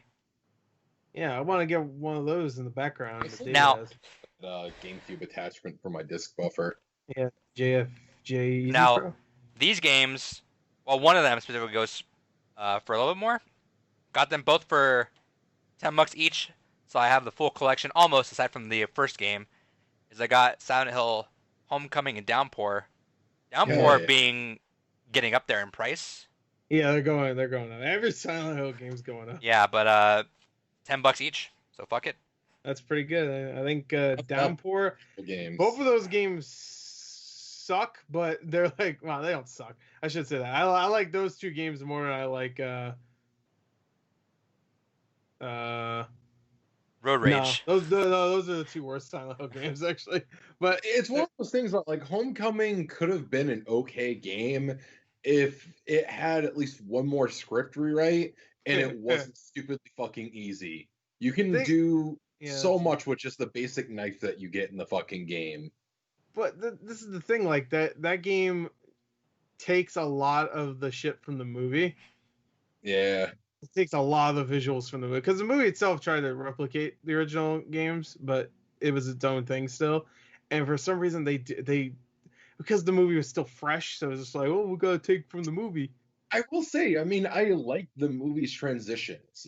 I love when it was transitioning into Silent Hill and the kind of cursed town look of it. It was fantastic looking. Yeah, the movie would be still the best video game adaptation if it was like 40 minutes shorter. Because that movie's like 2.5 hours long. I don't know why the fuck it's that long. Like, if it was like an hour and 40, it would be perfect. Like, you can cut out all that stupid backstory shit we don't need to know about the main villain, Elise, or whatever. I don't even remember. But, yeah, get rid of that. Get rid of the weird fucking worthless fucking Pyramid Head cameo. I don't know why that was there. I mean, it was a cool spoilers. Scene. When he shows up, he has one bad fucking ass moment. He does. Easily the best scene in the movie, but still. And he looks cool, but that sequel was so fucking bad. Oh. I kind of love it because it's so terrible. I'm excited though, because now, aside from the original game, I have them all. Yes, so you do. And you can buy the original one on like PlayStation 3 for like fucking $6. So you have Origins? Yep, that came with that Silent Hill lot. Yeah. Yep. Yeah. All right. Do you have Silent Hill Experience on the PSP? Nope, better go get that. It's not a game. It's like a motion comic. So I have a couple more things. I guess some are video game related still. Wait, is this something I got? This is just sitting over here. Nope. Okay. This is not video game related, but I'm happy to have this. I've been wanting this for a long time. Is Vision? It's a hardcover version. Fucking incredible. Fucking love this comic so fucking much. Everyone needs to fucking read this. It's so goddamn good. It's gonna be what WandaVision's based off of. So. Gotcha. Please go watch or go fucking read this. It's so fucking good. I have it digitally. Another unoriginal idea. Dude, I'm so excited for fucking WandaVision. Got this. I got this shipped, and I'm kind of upset about it because they just did the thing where they just slapped the fucking mailing label on it, and they shipped it as is without a box around it. That bugs me. Fuck? It's the TurboGraphics Mini. Straight up. That's really annoying. Yeah, they just slapped it right there. And granted, you could still see some of the residue, which I don't give a fuck about. But it's like, I hate that fucking just slapped it on there and threw it in there. I'm like, don't. It's so weird that they do that. Yeah. They did that for when I got that Titanfall collector's edition. It's so weird. I don't like that. And when it came, the box was all fucked up. I was fuck that. I can't keep this box. It had a hole in one side. Yeah. Like dent here. Nothing was damaged in the box, but it was just like. Yeah, fuck that. And of course, that collector's edition goes for like $400 now. So. Okay, shout out to Bulldogs 1992. Thank you for joining us. What's up, baby? Also got this. Gore showed it off. It hasn't been opened because I'm not gonna play it for another 5 years. But yeah, you might as well keep it sealed for now. Yeah. I'm not gonna play it. The art book is. Mwah. Dude, I saw that. The way you were showing off, I'm like, oh fuck. Yeah. As Gore was showing off. You bought a lot of Overwatch stuff, and I actually did not watch your fucking video because I was expecting you to show all that stuff. I forgot. Yeah, let me show. I got Anything of note? Yeah, Tracer. Oh, oops. Oops. Oh, better watch where I sit. Oh, fuck. Oh, no. I got the Genji with the hood, though. Yeah, I wanted that. And I showed the Torbjorn earlier, if you want to see it again. Torbjorn. But that was it. Okay. Here. I got this guy. I'm excited to have this guy because I really wanted him, but I didn't want to spend the money for him. But now I got him. Okay, calm down. Oh, yeah. I actually, Amazon had that for like $9 a couple days ago. Got it for $5. Could be here. Huh? Got it for $5. I know, because it was at GameStop, right? Now this thing I got for super cheap. I know you got it for more money, Gore, but patience is a virtue. Yeah. Got this for $6. Yeah, what is it? Oh, yeah. Hell yeah. I got it for way more. And you got it on sale too. Yeah. I got to be fair, I've enjoyed it for the last year, so. Yeah, I don't even play Torbjorn, but whatever. I have the He's hammer. a lot of fucking people with that hammer. Yeah. He's killed a lot of his own turret with that hammer. That was the last one in my city, but fuck it. My city's been opening up lately, so it worked out for me. Have you ever seen a Torbjorn kill his own turret? Like somebody on the other team, Torbjorn? No, with his hammer? That'd be funny though. Just go fucker. And then digitally, I bought that game that Gore has. I don't know the name. It's too long for me to remember. I bought two. Wait, hold on. Shut up. Kododama, The Seven Mysteries of Fujisawa. Okay. There you go. I bought two games digitally on Xbox that I heard were pretty good, and they're both kind of cheap. They're both super short too, which is kind of nice. So I'm gonna get them sometime done soon. Is Can Androids Pray Blue? Yeah, I saw that. And then I bought Fragments of Him. Oh yeah, that's a fucking weird one where they're all like, wait, is that the one where they're like all like kind of like really simple 3D models? I think so. With no faces. There's another game called like it has a very it might have a very similar name that's coming out. It's like a side scroller. Segments of Them. Segments. No, I think it might be like Fragments of Her or something like that. There's a game coming out. It might not be like that. It's on the Switch. You can see on the. I think I know what you're talking about. Yeah, I'm gonna look right now. Fuck y'all. Eat both my nuts. You didn't deserve that, but I said it anyway. Anyway. Excuse me, I'm playing my Switch right now. He's on his phone. You're dead inside. So welcome to the podcast. David don't matter. Yeah. Hell yeah. Lucky you're great. He's like a jester. He's the Blue Rupees jester. We make fun of him. He's like or whatever. He makes goofy noises. Or whatever. Or whatever. Murder. Yeah, there you go. Murder. Oh, never mind. The name is nothing like that. I'm not even gonna read it. All right, because now you're embarrassed.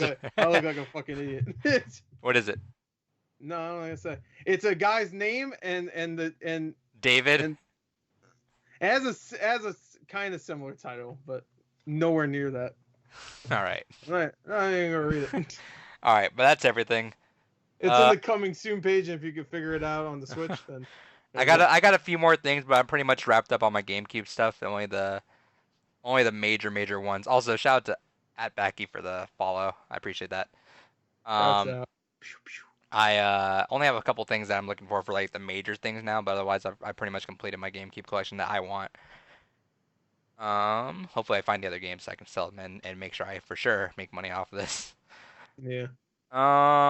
With that said, let's break into trivia and then do a little bit of news and get the games gone by out of here. Yeah. Let's see.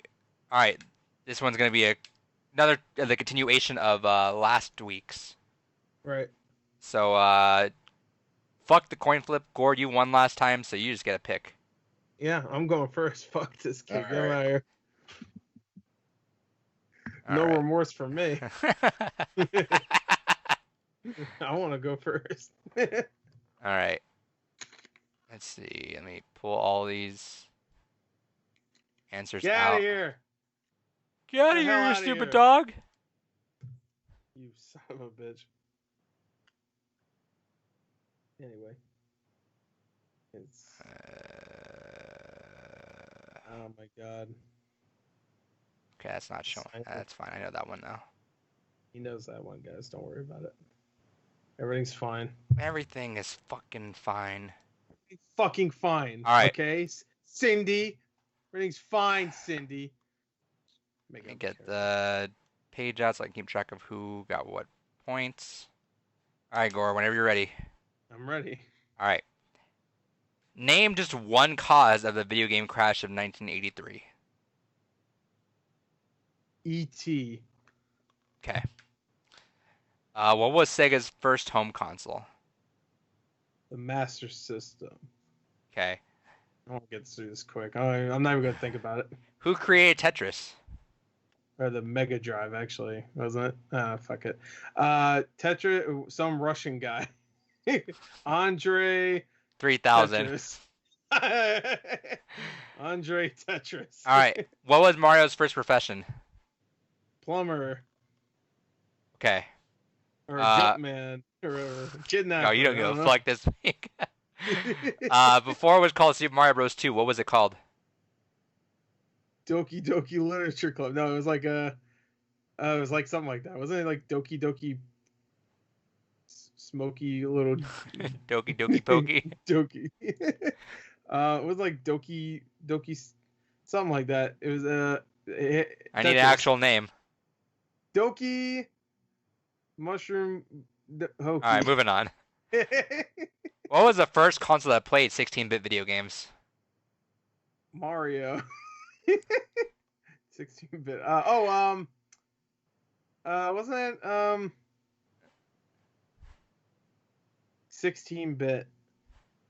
16. It was I'm assuming it's just the SNES. I can't think of anything else that would be. Wait, 16-bit. No, wait, I'm sorry. That's 32, right? Wait, hold on. I'm getting my numbers confused now. It's 16-bit. That's the one with a lot, right?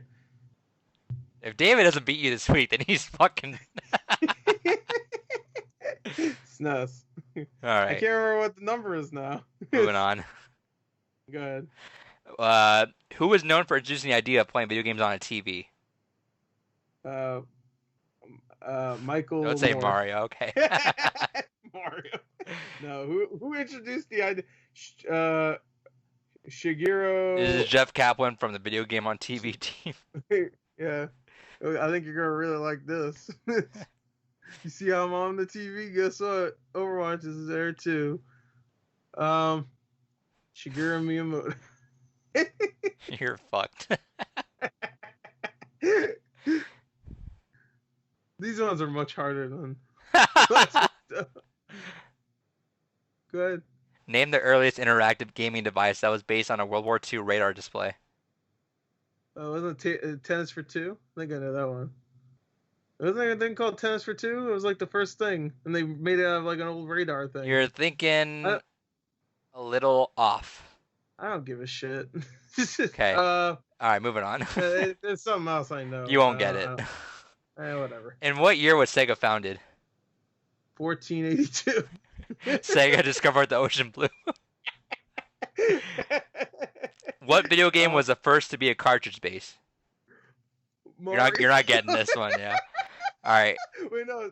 You're not gonna get it. You're not gonna get it. I can promise you're not gonna get it. All right. What was the first gaming handheld from Nintendo? What was it called?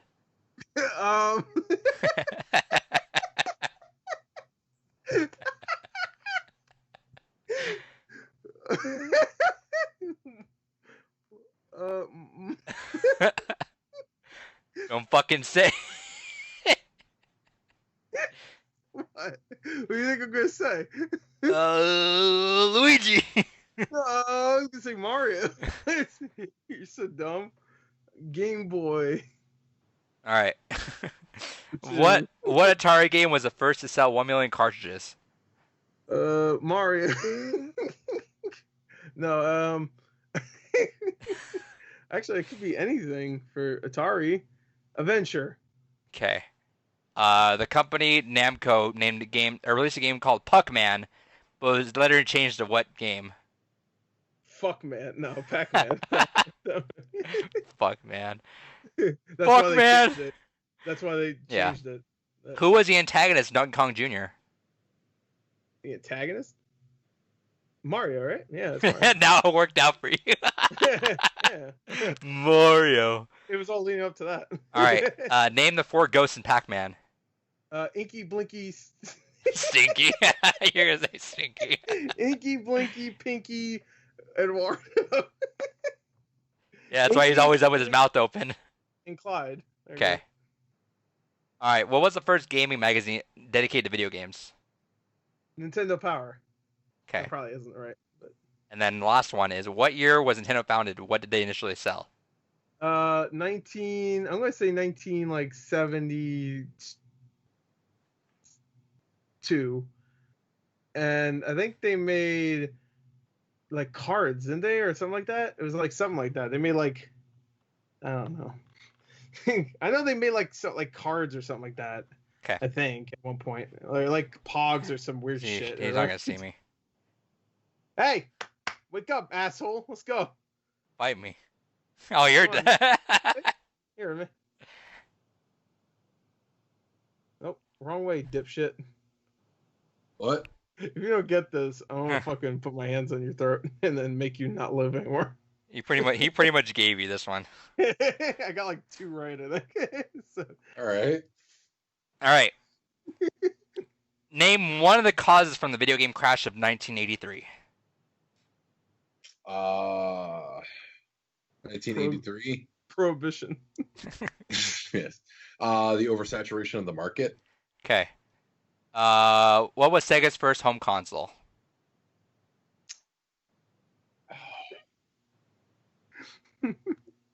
Like the Sega 1000, I think it was originally called. Okay. Or the Mark 1. One of those two is the name of it. It's either. You gotta give me one. I'm gonna go with Sega 1000. Okay. Who created Tetris? A Russian. What's his name? I think I know his first name, but I don't know his last name. Vlad. Taylor. All right. Dracula made Tetris. What was Mario's first profession? Blowjob artist. Zookeeper. Before it was Super Mario Bros. 2, what was it called? Before it was Super Mario Brothers 2, what was it called? Yes. Oh, you don't know this? I thought this was a fucking slam dunk for you. I don't remember the name of the game. Are you aware Super Mario Bros. 2 was it? Doki Doki Panic. Okay. Is that really what it was called? Because I was gonna say that, but I thought that was like some. You said Doki Doki Literature Club. No, I was gonna say Doki Doki Panic, but I thought that was some fucking. I thought that was like some arcade game that came out in the last 10 years. Doki Doki Panic at the Disco. Yeah, there you go. I was really gonna say that, but I thought that was like some fucking weird ass arcade game that came out. We'll find out at the end. Not arcade, but whatever. Yeah, I guess we'll find out. What was the first console that played 16-bit video games?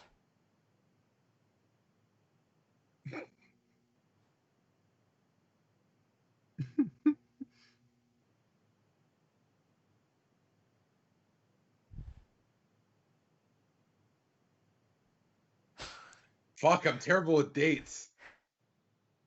I'm not asking you for the date. Signal. I'm asking for the first one. That's why he's single. I'm gonna say Super Nintendo just because it's a safe choice. I don't think that's right, but okay. Who was known for introducing the idea of playing video games on a TV? Markiplier. PewDiePie. Oh, was it Ralph Baer? I think his name was. Your answer? That's Atari guy, isn't it? No, he's the Magnavox guy. Your answer? He died, didn't he?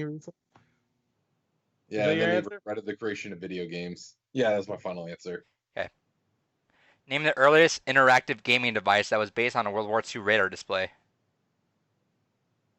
The Magnavox. All right. In what year was Sega founded? Sure. Hey, you're not gonna get it. Whatever. 1983. Why not? We'll say that. What video game? Wait a second. I said 1484. Give me a second. I got a math. 1 second. 1980. Okay. And what video game console was the first to be cartridge based? First to be cartridge based? Yes. Yeah. fucker. Atari 2600. All right. And then a couple more. What was the very first handheld gaming device from Nintendo? What was it called? Game & Watch. All right. What What was the first Atari game to sell 1 million cartridges? Space Invaders. Okay. Probably right. The company Namco released a game called Puckman, but was later changed to what name? Pac-Man. Duckman. Who is the antagonist in Donkey Kong Jr.? Me. I got him. What you gonna do, Matt? Dumbass kid. Get off those vines. Donkey Kong. Yeah. Okay. Come on. Even I got that. I've been done in a million years. Name the 4 ghosts in Pac-Man. Inky, Blinky, Pinky, and Clyde. Okay. What was the first gaming magazine dedicated to video games? I want to say it was Nintendo Power, but yeah, I'm gonna go with Nintendo Power. All right, and last question. What year was Nintendo founded, and what did they initially sell? Fuck, they're an old as shit. I'm gonna say like 1960s, and they originally sold Hanafuda cards. I got that right. Unless he's wrong, then never mind. Never mind. He sounded really. All right. Hanafunu Let's go through the answers. Name one of the causes of the video game crash of 1983. I was able to take a lot of answers for that, but you both kind of said it. Gore said E.T., which I'll take too. Yeah. It was plenty of shitty made games, too many consoles. I think E.T. was the final straw. Yeah, that definitely broke. It did well, but they had a lot of returns. Is the problem. What was Sega's first home console? You went with your gut, David. You were right. The SG-1000. Yeah. Who created Tetris? Gore said Mario. No, you guys. I gave you guys both half a point for this because you guys both said it was a Russian. His name is Alexei Khachanov. I was gonna say either Sergey or Andre or some shit. You were kind of close, Alexei. Yeah. It's an A. Well, I'm surprised you guys didn't get this one. What was Mario's first profession? It was actually carpenter. Oh yeah, that was and when he's jumping. That's why he's climbing up the. That's why he's climbing up shit. He has a hammer. Yeah. He's a carpenter. That makes the sense. Zookeeper. On the front of the thing, it doesn't show him what the hammer too. I guess not front, on the sides of the arcade. Yeah. Whatever. Who gives a fuck, really? Yeah, okay. I already lost anyway, so fuck it. No, I mean, who cares if he's a carpenter? Is that gonna make your fucking life? Yes. Congrats, you know a trivia answer. Dumbass. Barely You're still a even a loser. plumber. You're still alone. Before it was Super Mario Bros. 2, it was called what? And yeah, it was indeed called Doki Doki Panic. God, I should have said that. I thought Doki Doki Panic was like some fucking weird ass Japanese game that was like a. It was. Well, no, before it was Mario. All right. Because I was saying Doki Doki because I knew it was like. Fuck it. All right. This one, unfortunately, you guys both got wrong. What was the first console that played 16-bit video games? We both said SNES. It was. Fucking knew it. God damn it. No, you didn't. You didn't. Oh, yeah, it has 16 in the name, baby. SNES is 30. What does that mean if it's 16 in the name? It doesn't mean I knew that came out before SNES. The SNES is 32-bit. Yeah, so right. See, that's I was getting my numbers wrong. I said that. Well, you did, yeah. You had that. Because I couldn't remember if it was that big of a jump between 64 and fucking. It always it doubled. It really wasn't. You think about like only 32 more bits and you get shitty, terrible graphics for the N64. Should just stayed at 32. Yeah, it should have went to 32 to 128, baby. Yeah, you should have just went to fucking GameCube. Like, just skip N64. Imagine how amazing all those games would be if it was on GameCube instead of N64. I like my 64, dude. Yeah, I guess. All right. I'm tired of that conversation. Who was known for introducing the idea of playing video games on a TV? It was indeed Ralph Baer. Yeah, I said that too. This one was a hard one because I think you guys both didn't really get what I was saying, and it is a kind of tough one. Wait, hold on. What did I say? Did I say Mario? You said like tennis or something. Huh? You said tennis for 2. I said tennis for 2 for the. Oh yeah, that one. I was talking about the home console. Who brought home console? Oh, I said Markiplier later. But what did I say first? I forget. Mario. Yeah, you probably said Mario. Yeah. So this one's a hard one. Was this is what I'm saying is for the earliest gaming device based on a World War II radar display. You guys kind of both didn't understand what I was saying because it was kind of a tough one. It was actually a CRT. Oh, okay. That's what I was asking.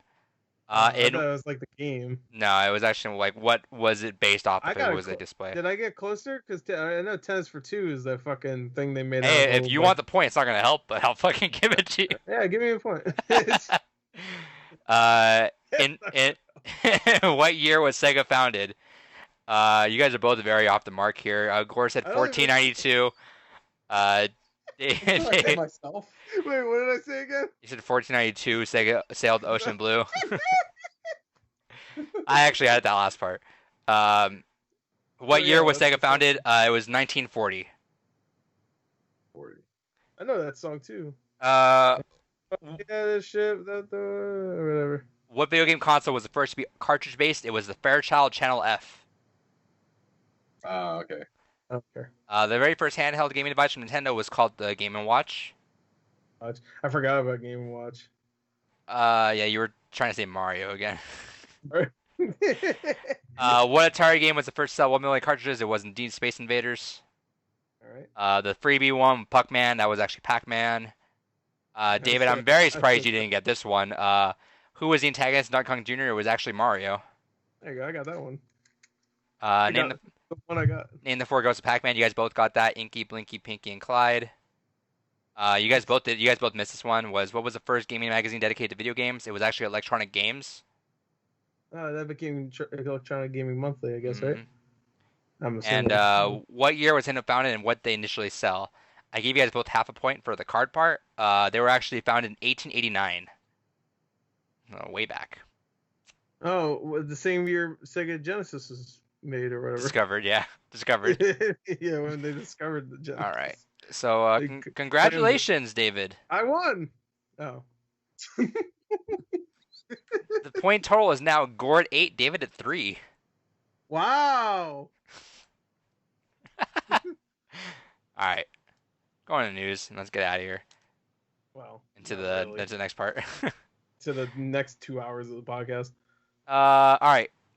News should be kind of quick. The Game Gear Mini got shown off, and it's like hilariously small. Yeah. Like the pictures don't even do it justice how small it is. It's like literally you could swallow that thing on accident. It's like the Game Boy Micro. No, it's smaller than the Game Boy Micro, isn't it? Actually, no way it's smaller than Game Boy Micro. Yeah, it is smaller than that. Yeah. Have you seen the Game Boy Micro? Yeah, it's like because I think what's the screen size of the Game Boy Micro versus that?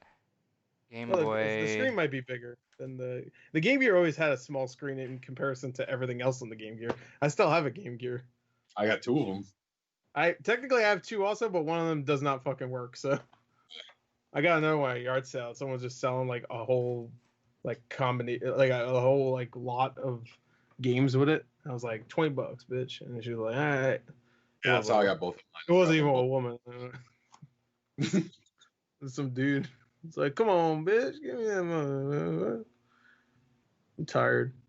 Anyway, yeah, the screen's small. We get it. It doesn't matter. I'm trying to find a screen size for it, but no one's gonna buy it. Just like they didn't buy the PlayStation Mini and the Turbo. I think the screen is smaller on the Game Gear, but the Game Gear is like 1 inch bigger than the Game Boy Micro. I win. Well, that makes sense though. Again, Game Gear, like I said, the screen in comparison to everything else is pretty small. Yeah. You hold a Game Gear and you're looking at a little screen, and then there's like a giant everything else for buttons. Chunky boy. Yeah, and the Game Boy Micro, at least it uses most of it for its screen. Like at least like 60% of it is the screen. Hey Gore, the Ori and the Will of the Wisp is $40 at Best Buy, collector's edition. $40. I don't know if that's something you want. I think that's like only $10 off. Maybe that sounds about right, but if it was like 30, I would get it. I don't think that's ever gonna be like yeah, it's normally $50. Yeah. Yeah. So the Game Gear Mini or Micro, whichever one it's called, it's neat, but it's a thing. Bleeding Edge is $10. Yeah. All right, next story because that was a quick one. Uh-oh. Let's see. For a couple of things got pushed back today was supposed to be the PS5 Reveal event. There was supposed to be a Madden event earlier this week, and then Call of Duty seasons got pushed back due to everything. Rightfully so. Good calls on each of those companies for pushing their things back. Not that much to say about that. We will get the PS5 thing soon. I'm assuming in the next couple of weeks for sure. Yeah, probably. I'd be surprised if it wasn't. I haven't checked. I should check really quick if the EA Play thing was postponed as well. Let's see. I've not seen that. No, it hasn't. It's not said anything yet. So maybe. No. But yeah, all that stuff going on. Rightfully so, pushed back, and I think that's for the best. Also, when everything hopefully lightens up sometime, which who knows if it will or won't. That way, everything can be focused on this. People were kind of wondering, or people were kind of upset. I get it. I get if you're upset missing out on this stuff, because yeah, it is kind of like a breath of fresh air to be something to be excited for. But we're acting like obviously every game that Sony announces is going to be trending. You know, when we see if we see God of War 2, Horizon 2, whatever we see is going to trend, and I think that's kind of in bad taste right now. We should have other stuff trending at the moment, more important stuff trending. So I get it. Good calls, but nothing really else to say about that. Unless you guys have any more input on that. No. Sony ain't shit. Speaking of ain't shit, I have this one labeled as Take-Two does naughty things.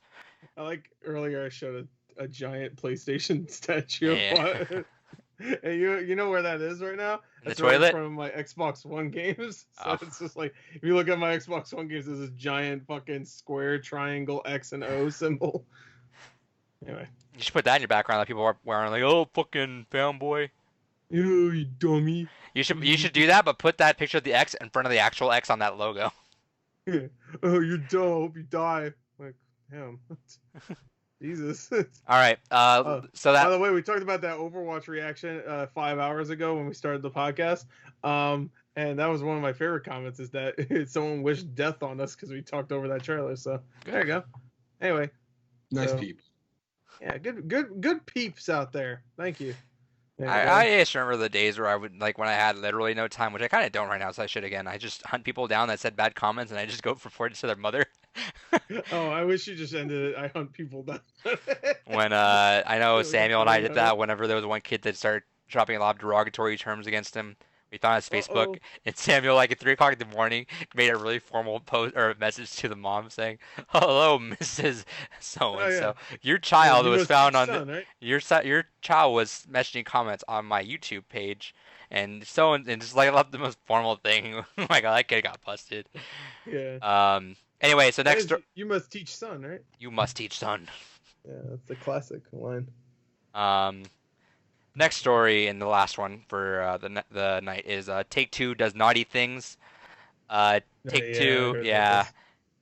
It kind of came out how what they kind of did to developers of Kerbal Space. Yeah, that's pretty fucked. They pretty much took the project as their own, then poached everyone from that company. And being as small as they couldn't really match anything that was kind of going on there, so that sucks. So they were like trying to. The way they found out about it was they were already still in talks to potentially sell to Take-Two, and then they're like, "Yeah, there's some terms here that we're not really in agreement with." And then all of a sudden, all of them get a LinkedIn message letting them know that, "Hey, we're not fucking going forward with you anymore. But if you still want to work with us, you're free to apply to us directly." Yikes! Also, speaking of like bad management, Jason Schreier. Which I'll put him again. His book, what was it, Blood, Sweat, and Pixels? Yep. Fantastic book. He has another book coming out next year. He said that one of the chapters is going to be based off 38 Studios, the people that made Amalur. He said there's a whole chapter on that stuff and everything that went on there, so that's going to be a mediocre game. So we haven't talked about that. We're not really going to because we're not going to talk about it. I don't want to give him the fucking time of day. No. I'm too crying. No, I'm not. No, I'm saying we haven't talked about the announcement of it coming out. I guess it got leaked. Re-Reckoning. Reckoning. THQ's naming with all this stuff remastered. I know. That's what I'm saying. I love it. It's so good. What was Death Definitive Edition? Yeah, I love THQ Nordic with that stuff. Bikini Bottom Rehydrated. Yeah. destroy all humans. That's it, because it's a remake. So it's called Destroy Humans. I love it, but good shit. We talked about this on the podcast like I think maybe a month or so ago. Maybe might have been more, but I was asking for this. Good shit. In August I too. love the remasters. Good thing we're not doing anything in August. That's gonna be a good time to play that game. I can't wait. I'm gonna do it. This is when I'm happy. What's wrong with the second David says, you know what, we can't do Nocturne, you're gonna see Gorg just. I tried, and he's like, no, fuck you. Oh well, okay. I just won't fucking play the game, and he thinks I'm joking. I'm not gonna do it. You're gonna have fun with it, Gorg. I'm honest here. I'm gonna be honest with you. If I play that game and I hate playing it, I'm not playing anymore. So I'll give it a chance. There is a very rare. If I have to deal with 100 hours of a game I don't like, I'm not fucking playing it. Especially not for a podcast that should be fun and not fucking excruciating. I can tell you now, if Gore died like 5 times in a spot, he's gonna quit. I'll tell you, if I die 5 times in the spot, I might die in IRL. So stay tuned in August. We'll see if Gore finished the game or not. I know that game's gonna be the thing where like, oh, you died, you gotta go back to your last save, which was 50 minutes ago. I'm like, oh, cool. Thank fucking Jesus for that. I could be playing so many better fucking games. Re-Reckoning. Persona 5 right now. I'm playing Nocturne, fucking dated ass 15-year-old game. He likes it, so I like it. He didn't pick his favorite one. You know how fucking egregious that is? Yeah, well, the other one's probably really expensive. Yeah, fuck you though. Yeah, fuck you. The other one's not that expensive, but it's harder. Oh, well, then fuck you then. Oh, but it's harder. Pick the one you fucking hate. Oh, is it? No, okay, never mind. Yeah. I would say you're good people, but you're not. You should have picked Persona 3. That would have been cool. Oh, Persona 3 would be great. I even want to play Persona 3. I have it on my PSP ready to go. I have it still sitting right here. Huh? What you call me? Bitch.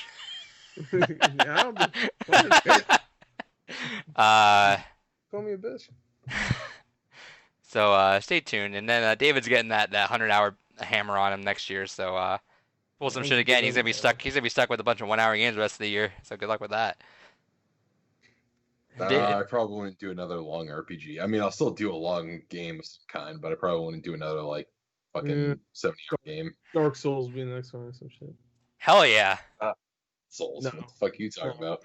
Hell no. If you do that, I'm gonna fucking cry. I'm gonna leave this podcast. It's the best Souls game. It'll be two boring fucks in the podcast from now on.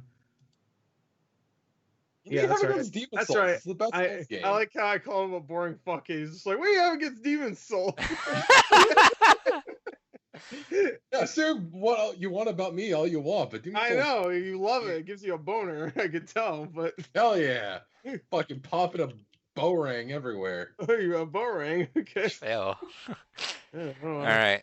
That so take 2. You're not doing so hot. No. Don't do that. Hands off. All right. That's it.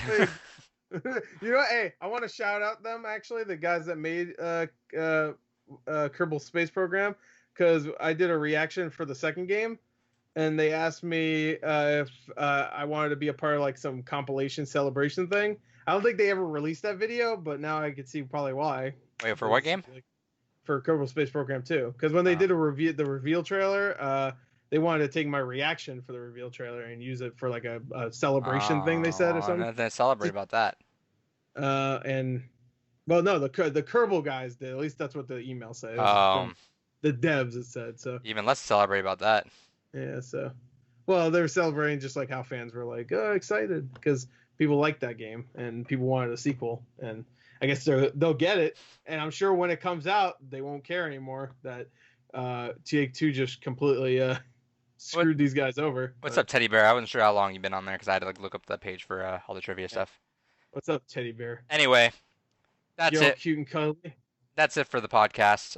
We will come back. We're staying streaming live, but stay tuned on the VOD for Games Gone By. Yeah, the VOD. Yeah, stay tuned. Like 5 seconds. Yeah. 5 losers. It's Ryan time. Welcome back. What's up? I'm it's pretty Ryan sure time. David didn't move, so if you go back 5 seconds, it looks exactly the same. Yeah. This is our games gone by for Chrono Trigger. This is David's pick. Hell yeah. Before we get into it, our schedule is as follows. This month's episode is going to be Nier Automata, whatever you want to call it. June 26th, that's my pick. Next month is Gore's pick, with Shadow of the Colossus on July 31st. And then David's pick, which we just talked about on the podcast. You guys heard about it like 2 minutes ago. Shin Megami Tensei 3 Nocturne. And then then we're going to shuffle the order maybe. We'll see how that goes. And then do maybe a fan pick. We'll see how everything goes. But hopefully a little bit lighter load coming up forward after this, though. So we can start knocking out some games, getting ready for the fall, too, with new consoles and everything. All right, screw that. Let's talk about Chrono Trigger. I'm done with bullshit. Let's talk about it. Oh, we didn't do bullshit this week. Oh, yeah, that's true. All right, cut this part, and let's go to bullshit now, and then put that back in the ending of the actual podcast. You're going to have to do some editing for this one. Yeah, I'll just do like a tracer rewind back to that part. Why would you mention... Oh, you can go back in time. Chrono Trigger. Good fucking segue, Gore. Thank you. So, thank you. All right, let's talk about this. David, you picked it because of us, but pretend you picked it on your own. So, no, that's a fair statement. I picked this much in the same way that Gore picked Dead Space. But this is, I'm glad we picked this. I love Chrono Trigger. I have a long history with this game. I played this on the very first PS1 copy I had from when I was a kid, when I bought this. And great fucking game. Art by Toriyama, so it has that very distinctive kind of Dragon Ball style look to it. And all around, just a fantastic little RPG. A very quick sit too, compared to what you would expect RPGs nowadays. Xenoblade's 100 hours, so it is comparatively a quick sit. As far as RPGs go, it's a quick sit. Yeah. Why? How long did it take you, Adrian? I wouldn't. Oh, Adrian. I know you did it in 10 hours. My time's like at 27 or 28 hours. Oh, okay. When I first played it, I don't remember, but I feel like it took like 40 hours. And so, but I was really young, so. I'm gonna preface this. I did a lot of grinding. I did not hit credits. Because I was playing, got to a part that frustrated the shit out of me. Got through. I'm on the final boss right now. I'm just on that one where I'm on. Did you watch the rest? Yeah, I'm on Lavos. I saw what the ending I would have, so I'm fine with it. I will go back and finish it sometime this week just to say I finished it. That's fine. But dude, so let me tell you one part that fucking frustrated the shit out of me before we get into the things really quick. 1 second, can I just preface it? I didn't finish it either, but I played it before. Game, yeah. I am the only one that's fresh I watched the whole recap of the story, and while I watched that recap, I was like, oh yeah, and I was like, I should have played this game again because I love all these parts. I was like, it was like refreshing me from like 15 years ago when I played it. So anyway, good. Let me just say this part just because it's been frustrating as shit out of me. The blue motherfuckers that confuse you, and you get 2 of them. And if you don't have an anti-ailment thing on you, it literally just auto plays and you can't do anything. Mm-hmm. So I was playing.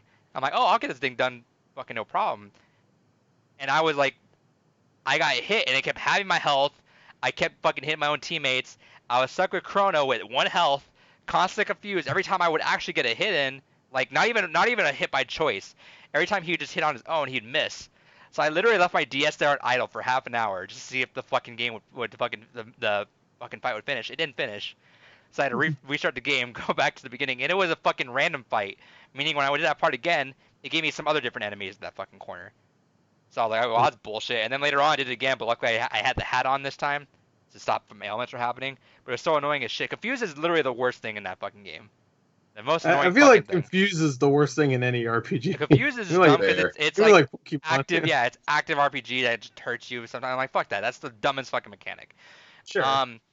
So let's see. Yeah, David, you both have histories with this game. This is my first time David played it more than me, obviously. But I played it once, and I wanted to go back and play it again because I wanted to do the new Game Plus, but I never got. I never did that. This game, it was good. I liked it a lot. But it definitely it was a casualty of me not wanting to play an RPG right now. So I did not nearly enjoy this game as much as I really know I should have.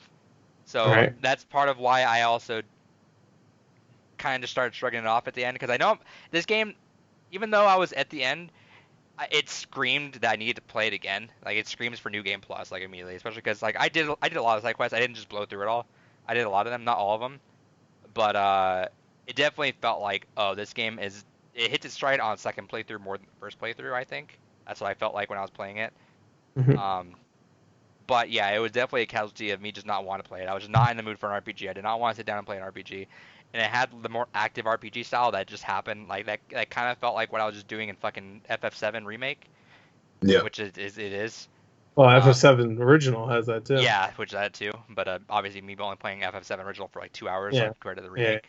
So on top of it being the same format too in that sense, it was like, all right, I checked out pretty quickly. And I love the characters. I liked the settings. I like everything about it, but it just sucks that I'm just not in the mood for that. So I definitely will go back and finish it soon. Well, probably the next couple days I'll probably go back to it. And I will. And I felt like as soon as, even where I stopped, I'm like, all right, it's gonna be a game I feel like I'm gonna come back to maybe once a year just to kind of fuck around with, and see something new in it. And I restrained myself from watching all the endings and stuff like that because I kind of want to do them, or at least kind of fuck with them on my own a little bit. Right. Yeah. Some of them are good, so I guess we're not talking about the endings. No, we can talk about the ending. I still read some. Yeah, it's fine. Yeah, it's fine. We don't. There's a lot of endings that are not. They're kind of jokey. Crazy. Yeah. Yeah, there's some. There's like literally like 3 that are kind of the same, but they just changed like the credit sequence, I guess. Yeah. More so than anything else. But man, it's funny because I watch walkthroughs of it. People that obviously know this game like back of their hand. It's so frustrating because they know all the cheese mechanics. Right. So they're blowing through fucking Lavos in 2 minutes because they're like, oh, you just get fucking Robo and you do his fucking Dizzy Punch shit and does 5,000 damage every fucking time. And I'm over here having to like use my fucking fucking, I forget what it is. It's the 3-way one. My party at the end, even though you're supposed to be swapping out the parties a lot, I hate swapping out parties a lot. I like staying with the party, which punishes me a lot in that game. Which was the 3? Frog and Ayla. Yeah. Okay, so you actually use the same lineup that I did this time around. I kept Marl and Ayla, and I would switch out Marl sometimes with Luca. And that was I barely fucking used Luca. I didn't finish it this time, so I'm sure later on. And what I really like is that you can switch your party pretty much whenever you want. Yeah. Which it doesn't really. It tells you. It makes a not big deal about that, so I didn't really think about that at first. I don't remember. Was that in the PS1 game? You could switch your. Yeah. Okay. I don't remember that because I thought maybe was this a new thing in the DS, but I don't remember. The DS version, by the way, having that map there is so fucking good. It's so nice to have a map there. Like it's so incredible to have that, and all just everything's so organized. RPGs on the 3DS are so. They're such a It's such a sleeper like gem with every single one because it's just so much more organized. Right. But yeah, so played on the DS. David played on the PS1 version. Gore, you played on the DS as well. Yeah, I played on the DS. But yeah, so it felt like it punished me for not doing that. But yeah, at the end I was like having to use like I'd have to use the ability that would take 20. I forget what it was called. I could probably pull it up right now, but it took 20 MP from Ayla, and then 2 from Frog and 1 from Chrono, and it would do 3,500 damage. Oh yeah, like that big rolling kick combo that they have. But it took like a whole fucking turn, so I'm like, motherfucker. And I see people like fucking and the one guy I watch is doing 5,000 damage to Robo every fucking time. I'm like, what the fuck?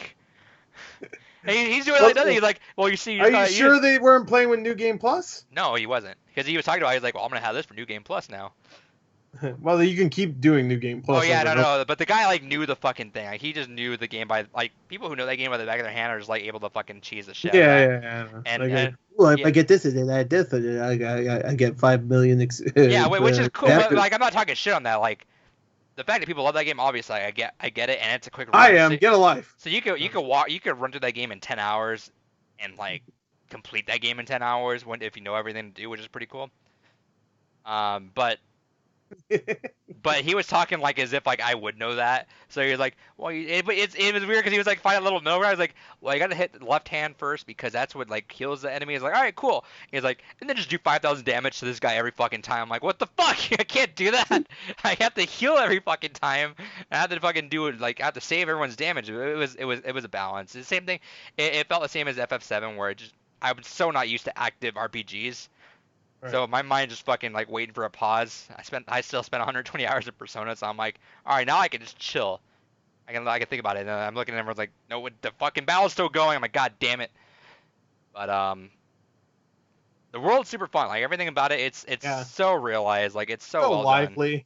done. You know, playing Chrono Trigger makes me realize how empty and void of life Final Fantasy VII Dude, so that's the one thing I will say is I saw have you guys seen that mock-up someone said like what if Square Enix just you saw a trailer and you saw this and it showed like a really high detailed like back shot of Chrono at the fair.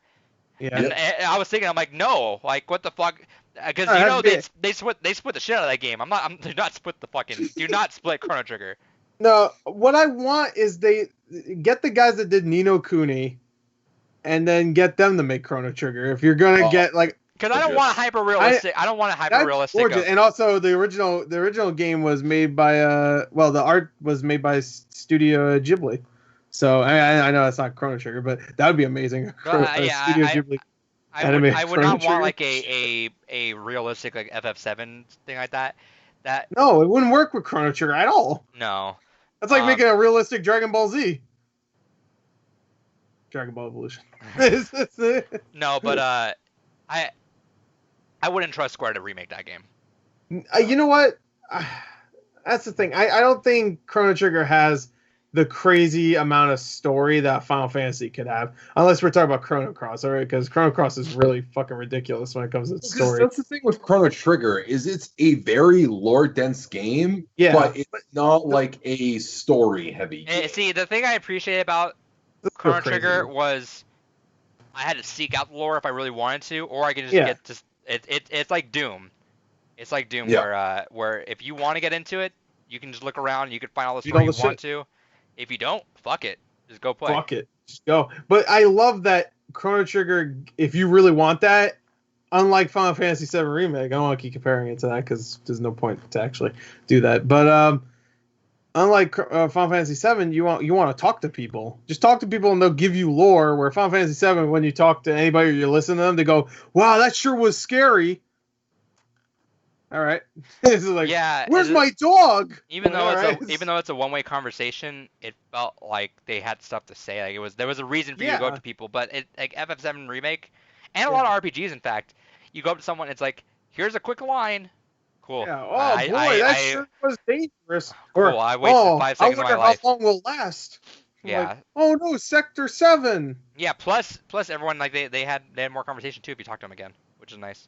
Yeah. A lot of secrets too, which is cool. I felt like a lot of secrets, like almost to the point where I felt like almost overwhelmed, that I was like, ooh, I'm missing a lot of things because I can't tell if it's one of those games where like you had to dig in to find this, or if there was like something I missed that kind of hinted at this. Yeah. There's not really a whole lot of hints per se. It's mostly just kind of like trial and error. Most of the secrets in the game can be found if you just kind of talk to everyone and do it with different party members. Like, for instance, one of the things is Luca, her father, actually throughout the game makes her constantly new sets of armor. So if you have Luca in your party, you can keep going back to her father, and he'll just occasionally outfit you with new shit as you progress through the story. And that's nothing the game tells you outright, but it's one of those things that if you have Luke in your party and you happen to talk to him, it's like, oh, hey, this is a thing. You know, I'm back later and you might get something else. So it's oh, okay. I love bringing Ayla back to Chrono's mom. Yeah. And she's like, who's this? And she's like, me, Ayla. And she's like, put some clothes on. and she was like, it's just I forget what she replied with, but Chrono's mom started going off like saying, that's not ladylike, and this is, and then there was like a pause, and Ayla goes, Chrono mom's strong, me like. She likes strong people. I love it. I love all these characters. Like, Robo is easily my favorite. I love Robo. Nobody ever talks about Robo. Dude, the side quest with it, dude. No, you know what?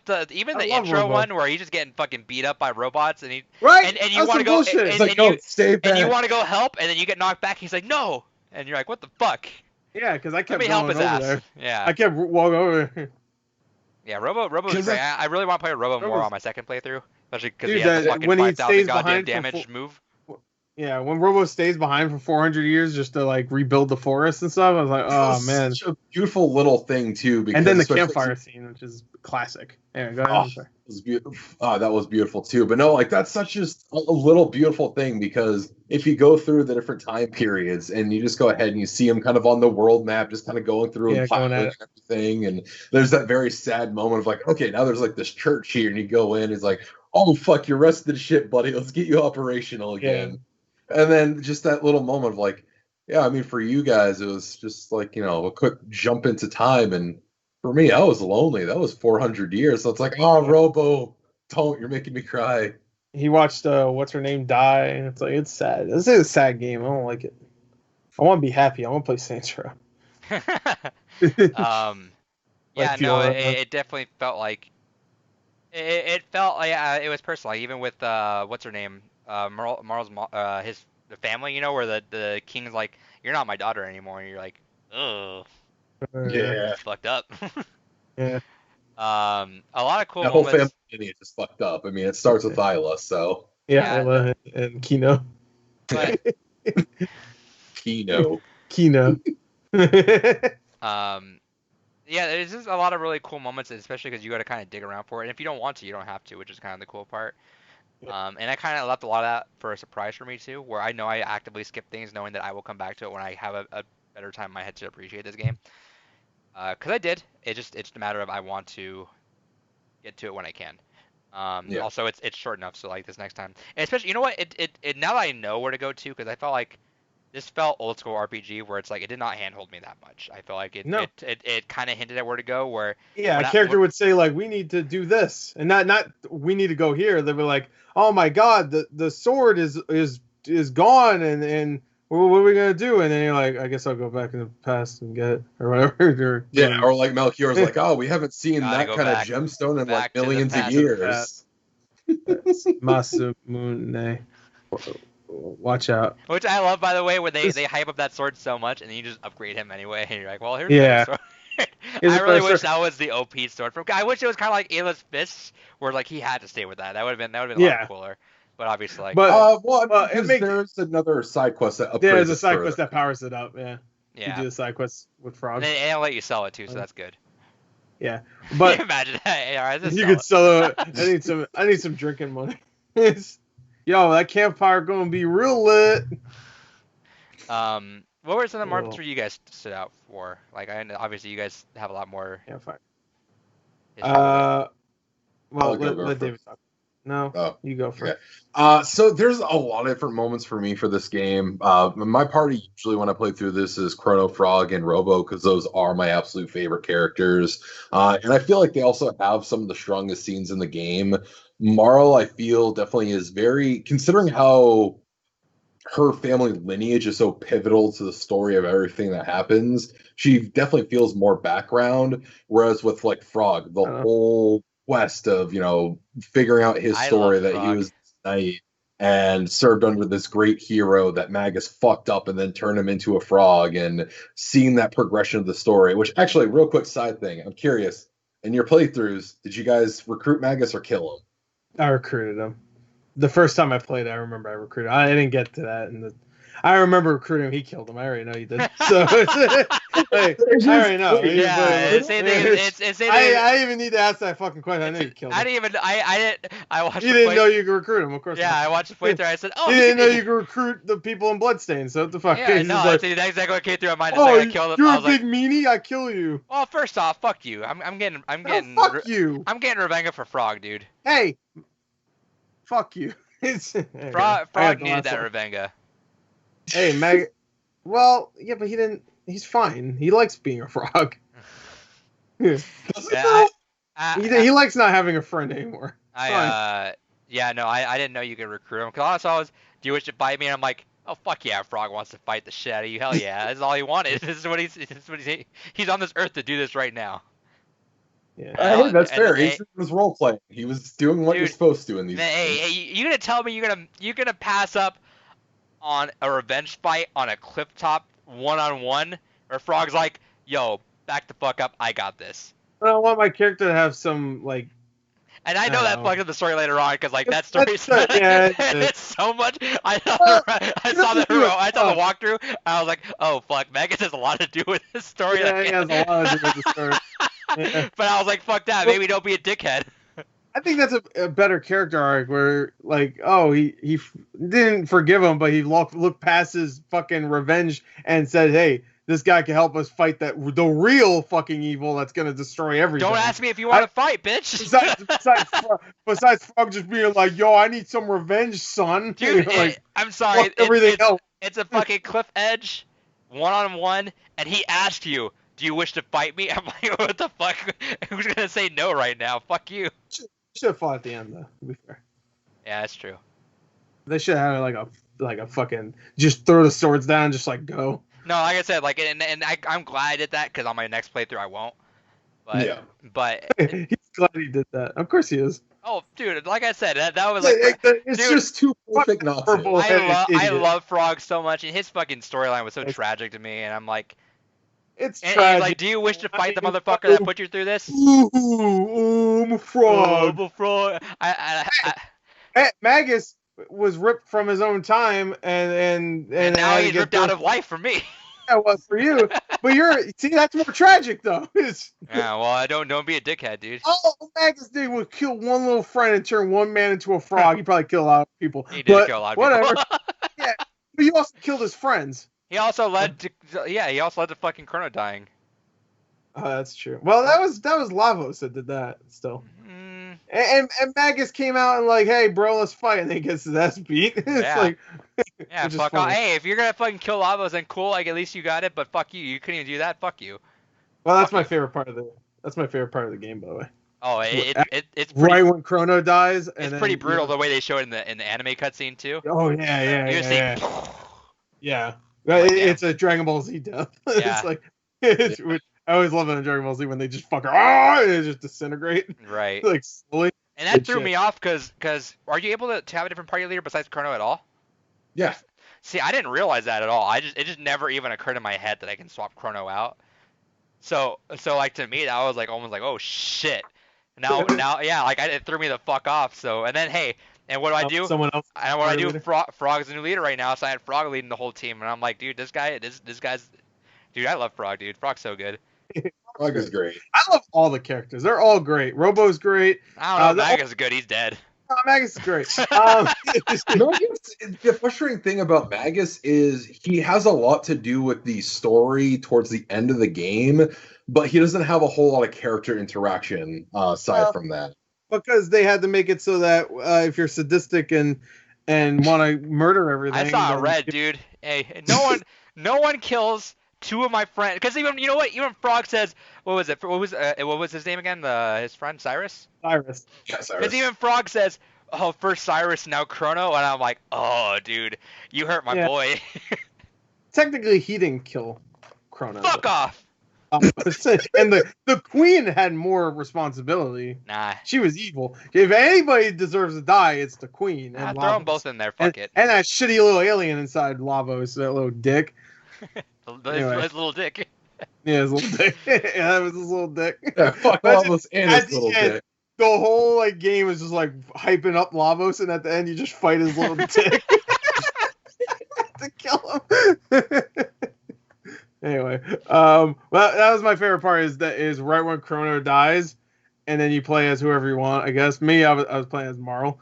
When did I stop playing? I think I pretty much stopped playing right when you get the Chrono trigger, and then bring him back, and then I just watched the rest because I knew I still had some time, and I knew I was not. That ain't no fucking 2 hours that you told me about though, David. Yeah, I knew it wasn't 2 when he said that. I'm glad we waited another week. I knew it was 2 hours for him. I know that for sure because he's the walkthrough guy that you're talking about. Where he's like, oh, I'm hitting people with 5,000 damage punches with Robo Man. So, oh, by the way, here's a question: did anybody switch their names to like something different? No, I kept it. I didn't even do that when I first played. I love how crazy I hate doing that. Unless it's Pokemon, I hate doing that. Like Pokemon, I don't give a shit. Because they're canon names, and I hate that the idea of you be able, except for FF7 where I was able to fix that error. Yeah, error. Well, that's fine because that's still her canon name in the Japanese version. But no, like you know what? I love the creativity of the names though. Robo, Frog. Yeah, I know. But even like when you find out what Robo's real name is, I'm like, what the fuck you call Robo then? His name's like Prometheus. Name, yeah. Yes. Oh, dude, hit him with the girl robot. I was like, oh man. Oh yeah. Oh fuck. Wait, what's her name? Atropos. Atropos. Yeah. And then the end credit scene was good.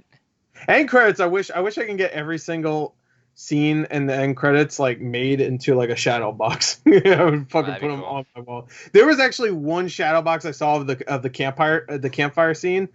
Oh my god, nice. That was when I bought that Stardew Valley one. Shadow boxes are way too fucking much though. Yeah, but they look so good. They look good, but man, especially when you go to like conventions, they charge a shit out of those.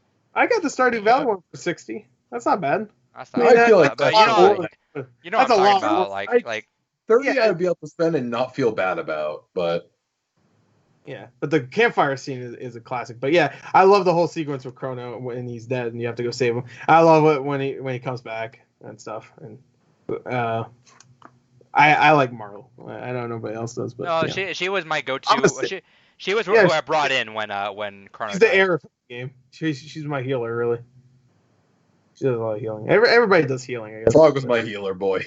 Yeah, I guess Frog. Everybody does healing, but she starts off as a healer, so it's like one of those I keep. But yeah, she was who I replaced it with. I'd never used Luca, and I kind of felt bad about it, which I just. Yeah, because I love Luca. Luca's great. Yeah, so she'll probably be one I use more often. But I swear, I barely fucking used her. I swapped out a lot when I played. So. Yeah, and that's how I'm gonna go through on my second time too. I guess you would know because you just played the PlayStation 1. I don't remember that being able to swap a lot. Maybe I just didn't swap much. I might not have swapped a lot when I played it the first time. And I will say that, again, hearing David talk about loading screens when we're playing DS version, I was like, oh, there's loading in this game? Yeah, that's the time it loads is the time warps. Yeah, the time warps and fucking when you start the game. That's it. Yeah. Yeah, every fight, the beginning and end of it has like a 5-second delay as it loads up the whole fight sequence and loads up the after fight sequence. Instant. I just don't understand PS1. I get that the version you're playing is the one with Chrono Trigger and Final Fantasy 4. Yeah. 4. So there's two. Is it on one disc? It's one disc. No, right? 2 different discs. It's 2 discs. Okay, I don't remember, But yeah, so I mean, no excuse then. I don't know why the fuck it takes that. It just wasn't optimized for it. No, just like what the fuck. SNES probably didn't have that fucking much loading. And if it did, no loading. Yeah, exactly. So fuck. What's up? I'm not loading. I'm just having a good time. I know. I'm talking about like whoever reported that shit to PS1. Like what the hell? Now I will say, David, I think you fucked up. Even though I'm still not giving you any credit, don't take this twist. Don't twist this at all. I think I saw a lot of what Barkley was trying to do in Chrono Trigger. Like I felt a lot of what they were trying to pull, like even from like settings to like. Oh, with the time travel shit too. It wasn't like some time travel shit, Barkley. I already forgot the story of Barkley. It was time travel. Right? No, I don't give a fuck about the story, but like I could tell with what they were trying to do with dialogue setting and settings specifically. Well, that's just JRPG shit, man. It's just like weird, convoluted shit and stuff. Maybe sure. But settings too, like the overworld, like how it looked. I know that. Like going in the little mini worlds and dungeons and shit. 2300 AD looked exactly straight out of Barkley, pretty much. Like it felt like almost like they actually ripped it up straight out of there, which they probably did. Wait, hold on, you make it sound like Chrono Trigger ripped off Barkley. No, I'm saying that Barkley ripped the 2300 AD. Okay, yeah. Not that I like Barkley still. I think that was a waste of my time. You love it. He loves it. And we're gonna do another Games Gone By of it next month. Yeah, Barkley too. We'll have that. Just give him Shadow of the Hedgehog. Mortar or whatever. Shadow of the Hedgehog. Shadow of the Hedgehog would have been a better game. That would be a great Sonic climbing up a giant monster. That'd be a great mock-up if someone took the silhouette of the Shadow of the Colossus and then.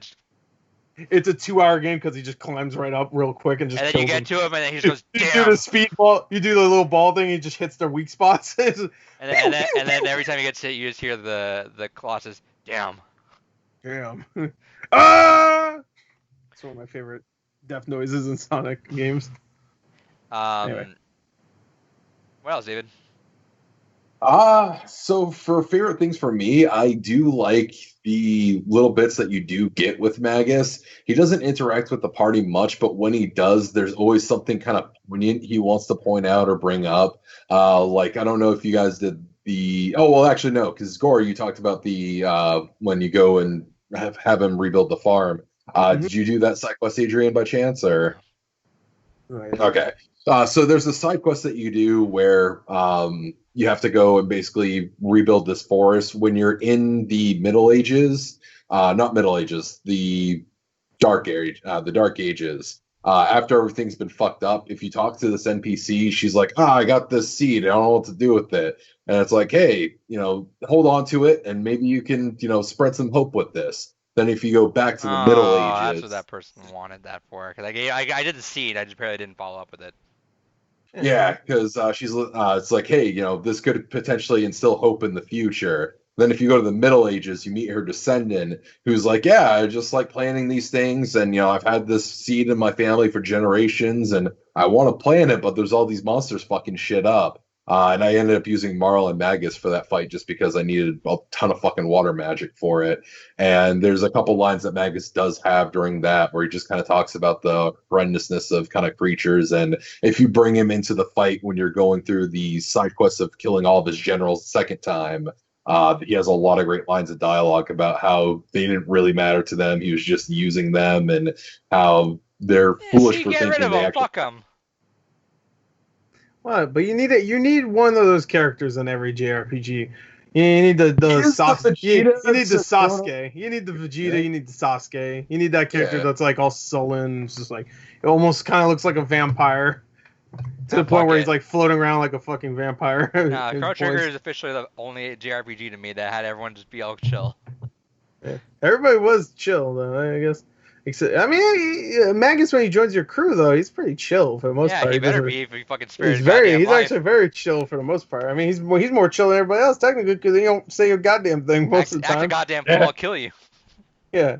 Well, he wants to get Lavos because Lavos fucked him. Bated breath with the Masamune in hand, just be like, give me a reason. Give me a reason. Give me a goddamn reason. One goddamn eye open around me. Yeah.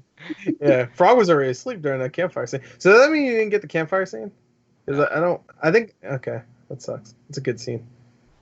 Because that's when she's rebuilding him after 400 years. Yeah, so like I said, I'll see what else I get going forward. Maybe I triggered something different too, but we'll see. I'm literally at the end. I just couldn't get past the second phase of Lavos because I didn't have any fucking cheese tactics. I had to kind of like fight on my own. I'm like, all right. I might try to finish it again soon too. One of my biggest pet peeves is when I go through a boss, get to like second stage after so long, and then I lose and I have to start all over. I'm like, yeah, ooh, fun. Out of quick curiosity, did you go straight to Lavos or did you go to Lavos through the Black Omen? Black Omen. Gotcha. I considered going straight to him, but I was like, that will change the story though, right? Yeah. Like the end. That's one. I forgot what that one is. If you just go straight. That leads to like the best ending. Oh, yeah. We should just do that then. It's the best ending, but that's the one with the balloons, right? Yeah. Okay. What level were you when you finished, David? I love that ending. I was level 54. Okay, so I'm like at 51 right now, going through Lavos, so I'm about where you were. Definitely, I did not take your advice grinding in 2300. Best place to grind I found was in, what was it? It was before the Magus fight. You just keep refreshing some of those places back and forth, and those monsters gave you pretty much like either 800 or like 1500 XP for every single time, and you could two-hit them. When you're in the Dark Ages still? Like sometime like even past that, I was like... That like floating area? I think so. Yeah. And you were able to just two-hit them and get a lot of fucking XP, so I was able to do that for like an hour or two and grind back up from like 29 to like 40.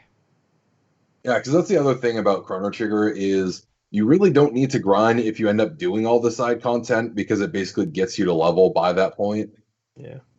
Right. Because it gives you a lot of XP. Yeah. And gives you a lot of cool stuff. Hell yeah. It gives you some good-ass story. Now the real question is, how much did you guys backtrack for all the sealed chests? Like half of them, I think I got. I didn't understand because I think there's I don't think I did like any really. There's like I was kind of going with. There's prerequisites to some of them because I looked at walkthroughs and some of them were not there. I'm assuming there was some stuff to it. Like that was the weird thing about it is like following walkthroughs. Sometimes things just weren't there, and I'm assuming that's because I didn't do something earlier. Or... Yeah, it's a very much you have to do X for Y to happen kind of game. Right. So, like parts I just skipped. But there was like one guy that went through all this stuff. Like he specifically sent a whole section of it going back for all that. Halfway through, I was just not seeing some of the stuff. I'm like, all right, fuck it, whatever. I'm not doing it anymore. If I see him, I see him. It's not a whole lot that's like absolutely mandatory from those. You do get some cool gear, like you get the mail or the colored mail, so blue mail, red mail, and all that. That gives you elemental immunities, which is really nice to have. Right. Anything else anyone had to say about the game? I mean, the story is what I mean. I know he said that the story itself. We talked about mostly the characters. What I really, what I really love about the story is that it's a time travel story that's not that confusing. Like it's pretty straightforward, even though you're jumping back and forth between different ages quite a bit. And what I really like is that you have a good sense of what the story is supposed to be. Like if you never went back and forth between time, you get a good idea where, even though there's reveals throughout the story of what happens in certain places, you get a good idea that Lavos shows up in one age and he also showed up in another age, and you get reveals of how the regular timeline is supposed to happen. And then when the gang, Chrono and the gang fuck up Lavos, I like that. I thought the whole timeline was really well done, and a lot of time travel stories don't get the time travel quite right. They either over-explain it or fuck you. No. They don't quite. There's a lot of. There's rules they try to follow, or they're like. Yeah, there's rules, or they over-explain shit, or they don't explain anything, and then it's just like, okay, what the fuck. But this one, I think, because it's one, a video game, and two, it's set in this kind of cartoony world where it's like a JRPG. You can let go a lot of the things that probably don't make sense. And I'm glad the characters didn't make a big deal about it, because when you first do the time travel, you're like, whoa. It's like, that's even a joke in some of the endings of like, oh shit, how are we gonna solve this problem? I love that one. We literally have a time machine. Let's just go solve this problem. Oh, the cat who killed what's his name? Oh fuck, what's his name? The goblin guy? Oh yes. Yeah, I love that. The cat just I love that. Ozzy, right? Is that Ozzy? Yeah, it's Ozzy. Yeah, Ozzy. I love that. And the cat and mom just run through the time. All right, let's get in our thing. Let's go for one last adventure. The game is really interesting, and Chrono Cross sets it up very nicely, because you're basically made aware throughout the story of this game of basically there's three kind of timelines in parallel with each other. There's the Lavos timeline, which is everything is going to be destroyed by Lavos. The Reptile timeline, which is what if Lavos didn't show up. And then the Chrono timeline, which is, hey, we fucked with everything. The day is saved. And Chrono Cross, if we ever get around to playing that on this Games Gone By, does a really great job of further integrating all those possibilities. Doesn't it get weird though? Yeah, Chrono Cross. All right, I never really played Chrono Cross. I'm not gonna lie. I played a little bit of it, but every video I watch of Chrono Cross, and I've watched some in the past just to get a sense of what the fucking plot is. It's doing exactly the opposite of what we're praising for right now. Yeah. I hear it's very convoluted and like very exposition heavy, and I don't like exposition. The biggest weakness of Cross is Trigger. You have a very small cast. It's a very tight-knit group. You feel the kind of family air that they all have. Family. Cross has 54 unlockable characters that you can go ahead and rotate out through your party, and all of them are just pretty much missable. All right, I don't want. You just completely unsold me, because I love Chrono Trigger. Has just a few characters. They're all great. They don't even have like a ton of dialogue, you know what I mean? I mean, there is, but it's like if you only have 3 characters at one point, you'll miss a lot of dialogue from other characters and stuff. Right. So it's like it's highly replayable, and you always want to switch out, even if you don't like certain characters' abilities. It's not daunting. Like the amount of people you have is not like no, but now you have 53. You're like, oh god. How long is it too? Chrono Cross, I think, is like 40 hours. Yeah, it's not that long. So you're not gonna go through and see it like all these ever.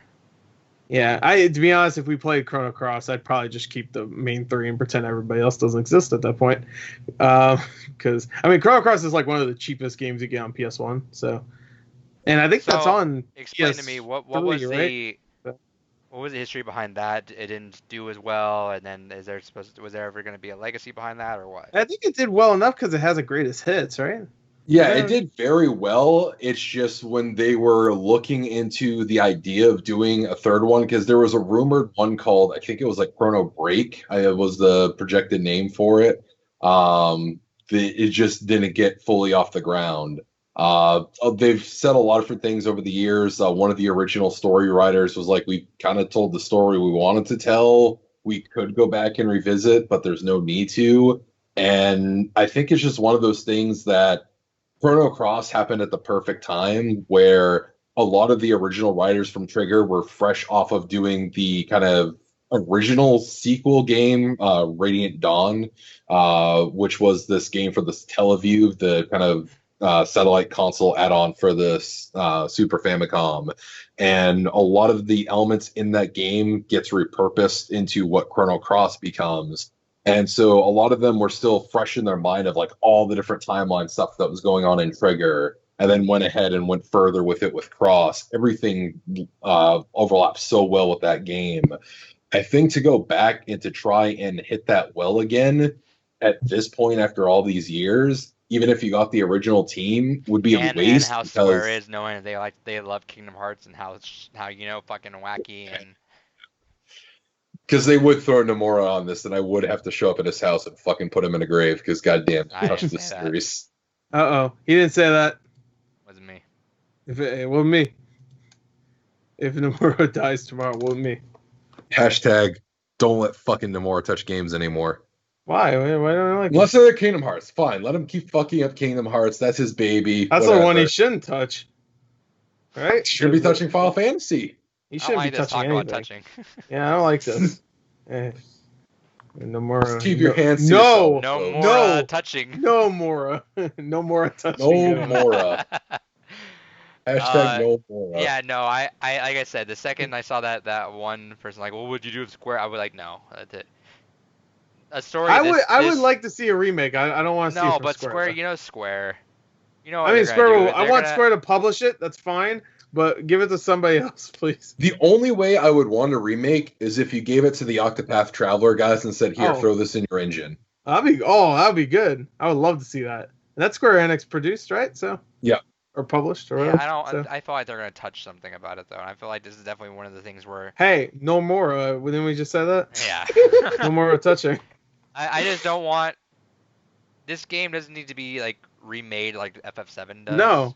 But I would love to see it remade in that engine. I want to remade it in that engine, but like, I don't know. It just feels like the Traveler guys could do it. Sure. I mean, from what I heard, that game didn't do the characters well when they interact, though. But it doesn't matter if they're remaking the game. I heard they don't interact a lot, when I heard that, I got a little turned off of the game.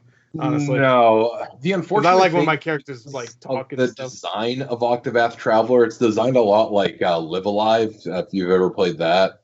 Where the whole concept is that you have 8 different main characters, but they're meant to be played at any time in between all of them. So it's not like you have one coherent narrative that goes on a direct line. It's you pick a narrative and you follow it for as much or as little as you want, and then you do someone else's.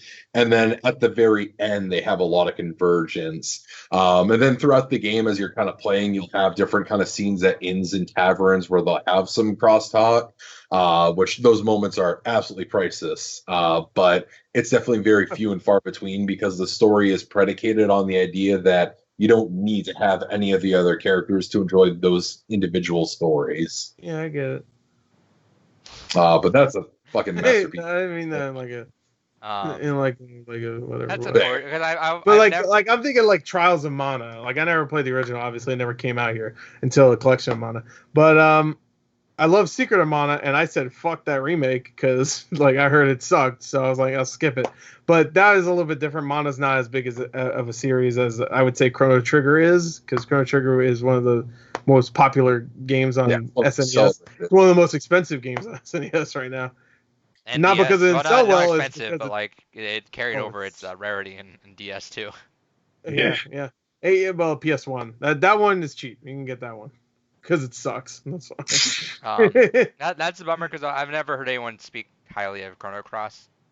Not like it was bad. Yeah, but I never have two. I never have two, but then you look at reviews and stuff for the time, and it has like a 93 on Metacritic or something like that. It's like I just think maybe it was a tunnel vision thing where people were like yeah, it was like BioShock Infinite when that came out. Everybody loved it, and then they all went fucking a bunch of fakers. Yeah, who's the traitor in America? Benedict Arnold, that guy. Arnold, yeah. I thought you were talking about a reviewer. Yeah, Angry Joe, you betrayer. No, I've never heard anyone speak like highly of Chrono Cross. Like, in fact, people don't even mention really Chrono Cross around. Like, whenever you're just talking about Chrono Trigger, it's just Chrono Trigger. Well, Chrono Trigger is. Also, I imagine just that perfect time of SNES graphics where it's like it's gonna be timeless, you know. It's exactly. That game still looks great. Dude, I love all the victory poses. Yeah, all the victory poses. Frog, Marl's jump. Yeah. I love this isn't a victory pose, but I love Chrono's little stance. Can you see it? Nope. Yeah, there it is. Yeah. Yeah. Yeah. So now that's the JRPG stances that happen at the end of games. Yeah, I love it. The victory poses. I love it. Like I love them. I love every single one of them. Like Robos is great. I want to make all these perler beads with their victory Chrono Trigger.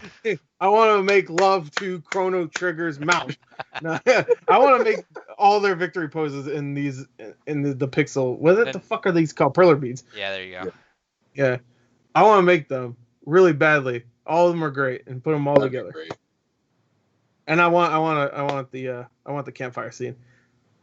I should have bought it. I don't know why I didn't buy it when I was at that convention. Like that, I'm sure they probably sell them online, but still, it was $60. I didn't have the money, that's why I didn't buy it. But I should have bought that instead. I love Stardew Valley, but I should have bought that one instead. That's because Stardew Valley is just the main screen of Stardew Valley. So I mean, it's still cool. Was the same price? Sorry, it was the same price. It was $60. So I should have just fucking bought that instead. And Stardew Valley I could have got later.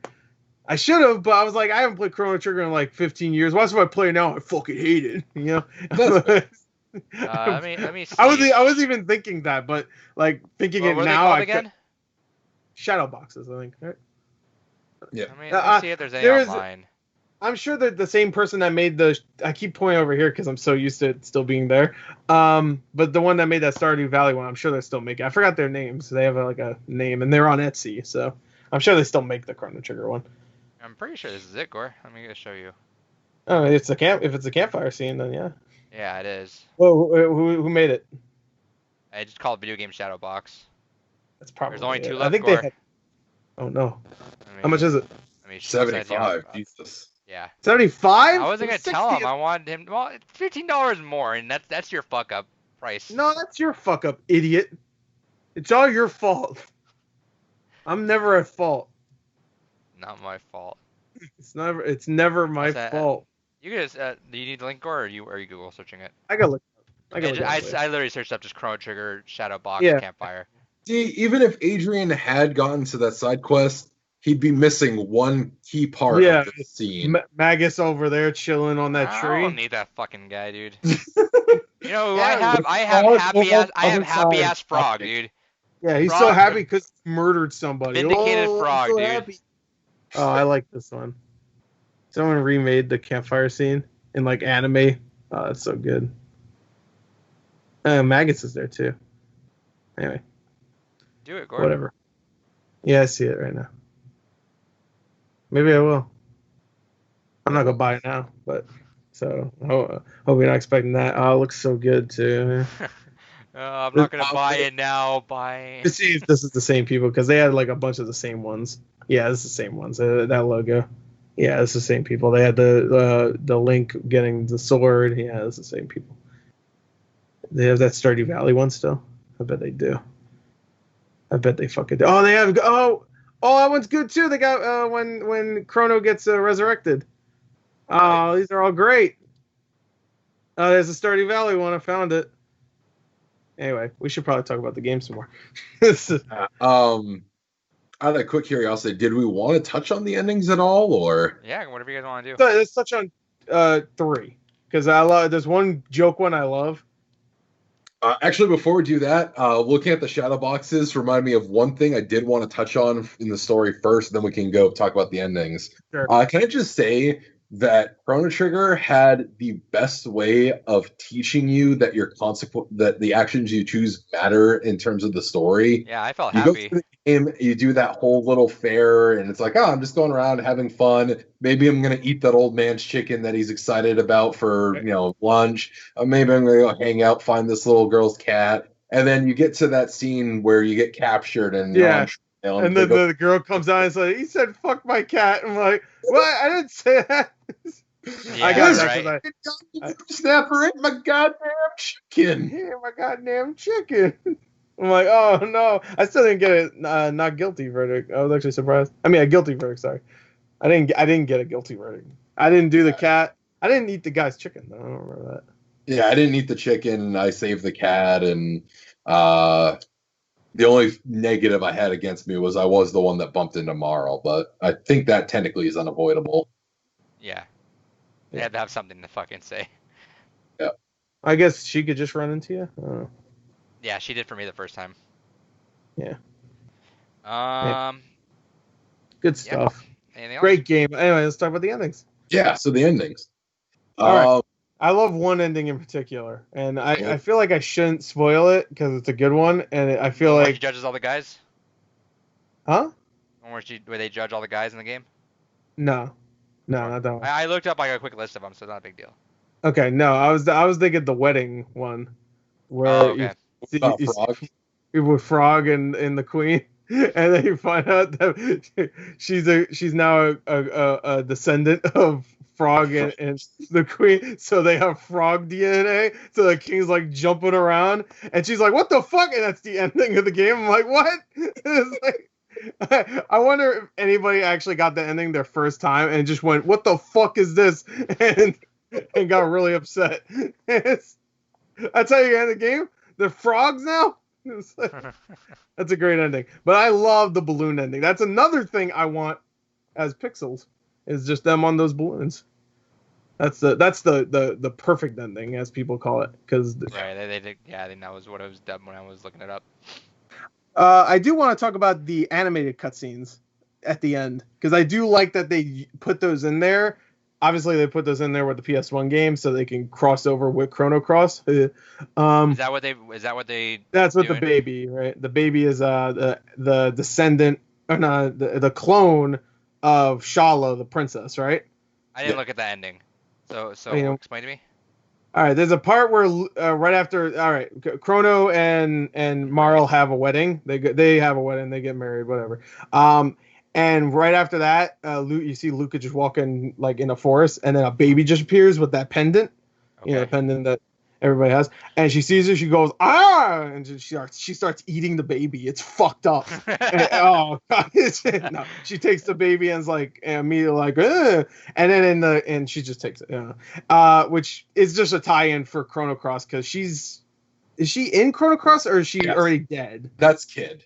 Yeah, Kid. I know the Kid is Kid. No, that's the name of the kid. The name of the kid is Kid. I know. Yes. I know the Kid is, but I'm talking about Luca. Is Luca in Chrono Cross? No. Well, she's just mentioned, right? Because she's mentioned. Dead. Is she dead? You can tell me that. I'm not playing it. No, she ran an orphanage. And she ran an orphanage. No, dead, because I think the orphanage got burnt down, so I think she is dead. Oh, there you go. Because I'm not playing Chrono Cross in a while. Yeah, that's always the worst, dude. Whenever you have a character in a game and then you find out next game, they're like, "Oh yeah, they die like this." Dude. Yeah, because the only two characters. So many things that I hate. Like that's what I hated about that last Pacific Rim movie. Is you had that awesome Mako, that awesome character in the first movie. And he's like, "Yeah, they died." It's just like first 15 minutes, she's like, "Oh, she died in a helicopter. She didn't do shit." Now, you know what I will say? Ragnarok handled that breakup really well, though. Oh yeah. They handled that, and also they handled killing his friends pretty fun too. Because the friends you see in the first one, it's just like, yeah, they're dead. It's done. That was a joke though, because whenever that happens in actual media, that shit sucks. I hate that. Yeah, because the friends always show up too in the other 2 Thor movies to like fuck stuff up and help Thor. And this one, he's like, what? And one of them was Zachary Levi too. So he's just like, I'm gonna go do Shazam. Fuck this. Dude, no, I hate that. That's like such a pet peeve of mine. Whenever there's like, they're dead. Yeah, I'm sure there's a lot of. I guess like the last Independence Day had that too, but I'm thinking like video games. But what other video games had that? That's like a Halo did the opposite. Oh yeah, I guess so. With Johnson's here, bro. Johnson's here. Yeah. It's weird. I love how they retcon the shit out of that. Like, whatever. At the end of Halo 1, I'm like, no. And he's like hugging the elite. Popular characters that die in the sequel. In between games. I want to know in between games. Yeah. While you're looking that up. Maybe you shouldn't look that up. That might be a spoiler. Fuck it. Yeah, fucking look it up. It's called sudden death syndrome. I think that's a real thing. Sudden death syndrome. Sounds about right. Is that a real you're thing? Thinking of the children one. Children's sudden death syndrome. Oh, you think it's? Oh, you mean SIDS? Yeah. Yeah. Well, that's not what I was thinking of. All right, so we're gonna go through. We're gonna spoil some shit. So, but these are movies. Right. These are movies. Spoilers for movies. Okay, David, what do you want? Well, what I was gonna say is real quick, because to answer Gore's initial question, there's only 3 characters from the original Chrono Trigger that really make a recurring appearance in Cross. Balthazar plays a pivotal role in the story of what happens. Robo technically comes back and is technically also part of the villain, and Magus comes back. Which in the DS versions, you get the explanation of how Magus came back. Right. That's one thing I don't like also, is when a character in a previous game or movie who is a good guy and then becomes bad for fucking whatever. Oh, darkness invaded his brain. You can do the reverse, but that shit. The reverse is good, especially if you make it work. Like, hey, we talk about Vegeta. Yo, that worked. It's like no, you know what? It's like now he's dad. It's like the K-pop stands, dude. Dad Vegeta's best. Vegeta. I'm sorry, go ahead. It's like the K-pop stands. Oh yeah, hell yeah, man. Have you seen that? Why Lives Matter? Yeah, I saw that. Yeah, dude, David, you know what we're talking about? No. So let me give you some real life shit right now. Real life, all right. So K-pop stands on Twitter, all they do is take over hashtags, any of them, and they just put fucking fan cams in them. Do you know what fan cams are? They just do that, and they do that with everything, and it gets to the point where everyone fucking hates them because they just do like hashtag Animal Crossing. We're trying to meet some people, and then there's like, yeah, well, I'll meet these people, and then some of them are pretty shitty too. Which, to be fair, a lot of them denounce those ones where they're like, oh, Kobe died, and they're like, yeah, well, Kobe would have died if he listened to fucking BTS, and here's like some, and that shit's fucking lame as hell. But they'll look up any trending hashtag and just fucking fan cams everywhere. But someone goes out there and says, bro, can we have like K-pop stands like take over the hashtag White Lives Matter or Blue Lives Matter or anything like that? And then they just go, I got you. And then you click hashtag White Lives Matter and just K-pop stands so many K-pop everywhere. Hashtag MAGA. It's so good. It's all you see are people like they'll put like, oh, we were once enemies, but now we are allies. The real life redemption. It's the real life season 2 of the anime where the villain's your friend now. Hell yeah. Because I mentioned this on the podcast. That's one of my favorite tropes. Is whenever like the hero and the villain have to team up, and it eventually leads to the villain. And yeah, you know, there's like so many good moments like of that shit just happening. And it's just like, I fucking love it. All right, so these are some movies we'll talk about it here. Maybe Gore can confirm or deny. Confirm or deny? Sure. Laurie Strode in Halloween 4. Oh yeah, that was some bullshit. You're right. Yeah, because the third Halloween movie is not Michael Myers one. So when they made, I mean, I wasn't alive really around that time, but really, but when I watched, hold on. Were you alive or not?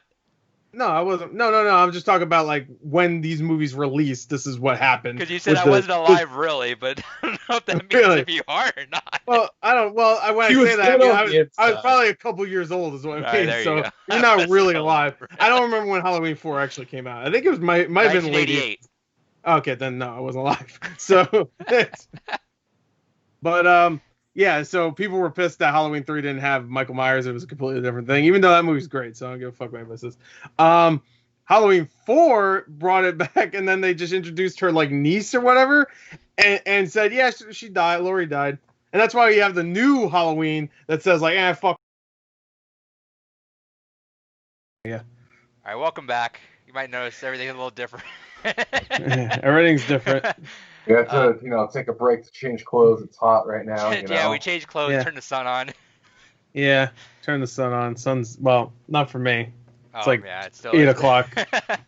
I have sun outside. You're using the wrong mic again, so you sound like shit. Use the wrong mic. Fucker. God fucker. That's David's new band. Check it out. Speaking of God, let's talk about this JRPG again. Let me hear if David. Because you always fight God at the end. Yeah. JRPGs. So because we took time off and I had some time, so I did finish the game. Hell yeah. And I actually did the forest scene too while I was at it. Okay. Nice. Are we gonna explain what happened? It's much better because I don't have that dumbass Magus there. So everyone's just having a good time around a campfire. No one's chilling out there in the corner being a creeper. Just everyone's a good time. But what are you talking about, Gore?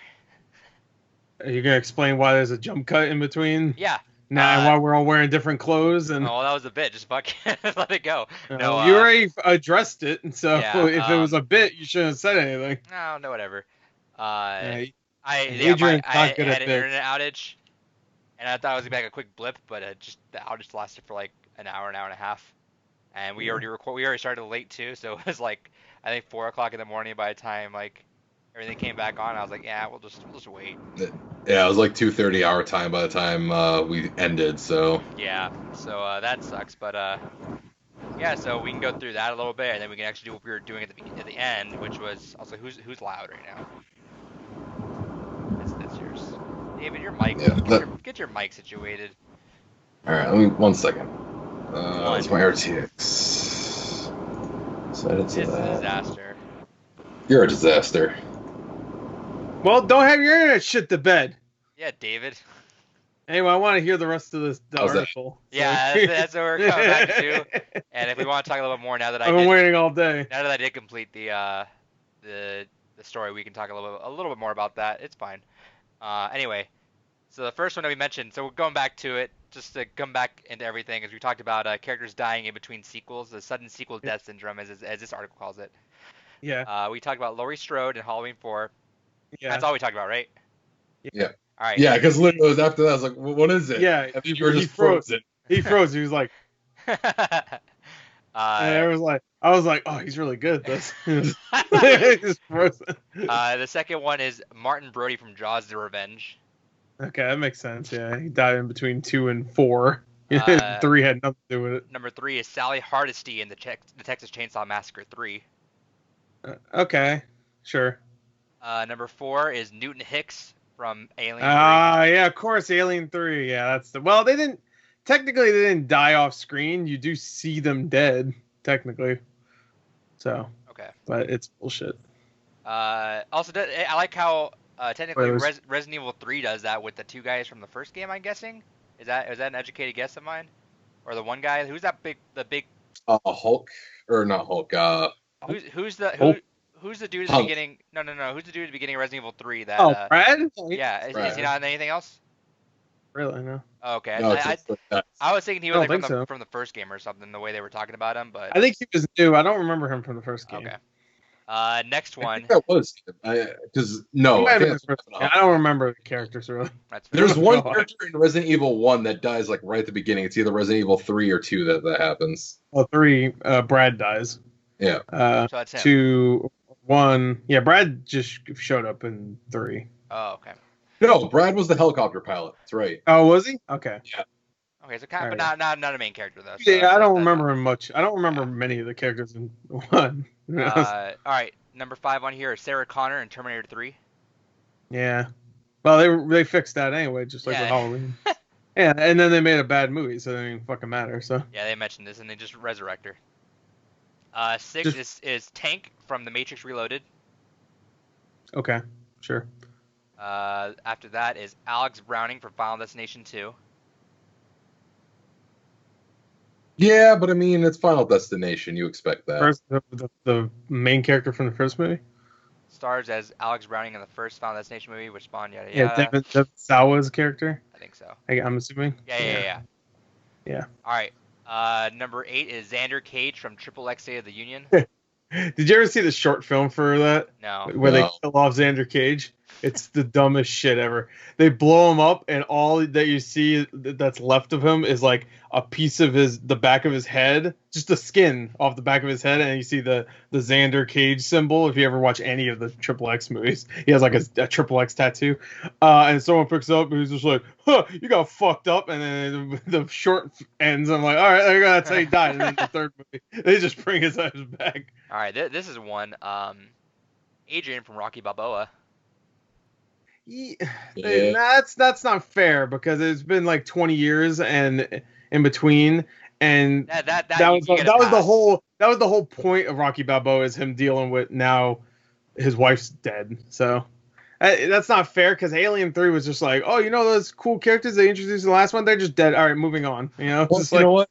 At least Rocky Balboa made up for it by giving us a funny robot. Here's one. That's Rocky 4. Okay. Let me see if Gore gets it. It's a very recent one, the last 4 years that everyone was kind of upset about. What? The movie sucked. I'm trying to see if you guess it. Independence Day? Yeah. Yeah, I said that in the yesterday. Where they kill off Will Smith's character in between, and then they just bring up his dumb son in it, not played by Jaden Smith. According to director, Smith was quote unquote too expensive. Yeah. For Independence Day? Yeah. Not too expensive for Bright, but too expensive for Independence Day. Let's see. Not too expensive for Gemini Man. Don't say Bright is good. You're fucking stupid. I said it was a fun movie. It was fun. Basically, the closest I will ever get to a Shadowrun movie. It was a fun movie. It was fun. It was not good though. I didn't. I had a good time. I said it was fun. I know. I can tell you think it's good though. The movie was fun. It was fun. Let's see. I'm looking at a TV tropes article right now. Yeah. Let's see. I think these kind of suck. All right. Well, then let's not mention them then. I'm looking for a good one. Like the endings in Chrono Trigger. Yeah. Let's He's looking. We'll just sit. Almost spoiled myself for something I was trying to read. Oh, good thing I didn't look at that. Yeah, I don't know why you went on a page that spoils shit. Well, no, it had a bunch of other stuff, but I didn't know it was a very recent one that came out. It was the I won't tell you. I know you're never gonna read it. Doomsday Clock. That's that's the Watchmen sequel. Sure. Okay. That's something that came out that's like everyone fucking loves right now. So I've been saving them until I get the last issue. Anyway, okay. That's the only article I can find on top of Google. Actually, let me tell you. Whatever. Sudden sequel death syndrome. Sudden sequel death syndrome. SSDS. For video games is really what I want to know. Like, did any characters die in between Shaq Fu and Shaq Fu 2? That's the question I want to know. In Austin Powers 2, Austin's love interest in the first movie, Vanessa's revealed. Oh yeah, that was a joke. that was a joke. Yeah, that was a joke. You see it though, I think. That was a joke because it was parodying all these James Bond movies where he has a love interest. I found a lot. Let's see. The Chinese man who originally owned Gizmo returned to reclaim him at the end of the original Gremlins and dies about 10 minutes into the sequel. Okay. Well, if they die in between, then. Oh no! This happens? That upsets me. Well, you know about this already, obviously, but I don't. Whistler dies at the beginning of Blade 3. Yeah, but he comes. Yeah, but he comes back as like a ghost or some shit. It's weird. Not really. He just like shows up randomly, like because he died in the first one. Spoilers, and I don't know if you remember that he died in the first one, and then he gets brought back as a vampire in the second one. And then in the third one, he gets exploded, and then he's back again just randomly. I think he's a ghost. I haven't watched Blade 3 in a long time, mainly because it sucks. But Ryan Reynolds was fun in that movie. So Hey, you know what's going to help our vampire hunting? Always having ear pods in, so that way we can not hear anything around us. Oh, cool. But yeah, no, if we're talking until like that extreme, then one that immediately pops to my mind is Mortal Kombat Annihilation with Johnny Cage. Johnny Cage. 5 minutes. Well, that's because they couldn't get the same actor because they had a bigger budget, but they couldn't afford the no-name actors from the last movie because they said they fuck couldn't that. for Raiden either, but Raiden. They got the guy from the Warriors instead. Admiral Akbar dies at the first act of Last Jedi. I feel like that's not necessary. Admiral Akbar is not a main character. Everybody's like upset about Admiral Akbar. He says like 2 fucking lines in the original movies. Calm down. It's a tarp. It's a tarp. Yeah, he says it's a tarp. It's a trick. It's an elaborate ruse. It's a ruse. Anyway, everybody act like he's like. I'm sure in the novels they give him a big backstory and he's a little fish man and oh man he's so cool. But fucking in the movies he says it's a trap. It mentions Scary Movie, but those have a lot of them for obvious reasons. Yeah, Scream 1 and 2 has it, I think. Scream has they kill one of the main characters from the first 2 in the beginning. Alice, the final girl of the first Friday the 13th, becomes Jason's very first victim of part 2. Mm-hmm. Yep. She doesn't even die from Jason in the first one. I mean, she doesn't even fight Jason in the first one, obviously, because Jason's not in it. But then she does die from Jason in the second one. But I think wasn't it a dream though? I haven't watched part 2. No, I think it's a dream and then it ends up being real, right? Later. No, it's a dream at the end of part 1. Fuck it, I don't care. Oh, fuck it. I mean, look for video games. See if there's anything for video. Yeah, because when she that iconic shot of him grabbing her from the lake. Oh, here's one. I mean, it doesn't really count. This one doesn't really count, but Bottles in Banjo-Kazooie dies at the beginning of Banjo-Tooie, but he becomes a ghost that just gives tutorial stuff. You know which one I'm playing right now that does that? Where they die right in the beginning, a main character? Clubhouse Saints Row 3. Saints Row 3. I'm not playing that. Oh, right. Saints Row 3. Johnny Gat immediately dies in the beginning of the game. To the point where everybody was pissed off, and in the 4th game, they just made a fucking DLC where you play as Johnny Gat shooting him his way out of hell. Yeah. It's great. Oh, that's why it's called Gat Out of Hell. I've never played those games. Correction, I played like 10 minutes of one once. So I was like, all right, I'll give you that then. I thought you knew about it. He played it.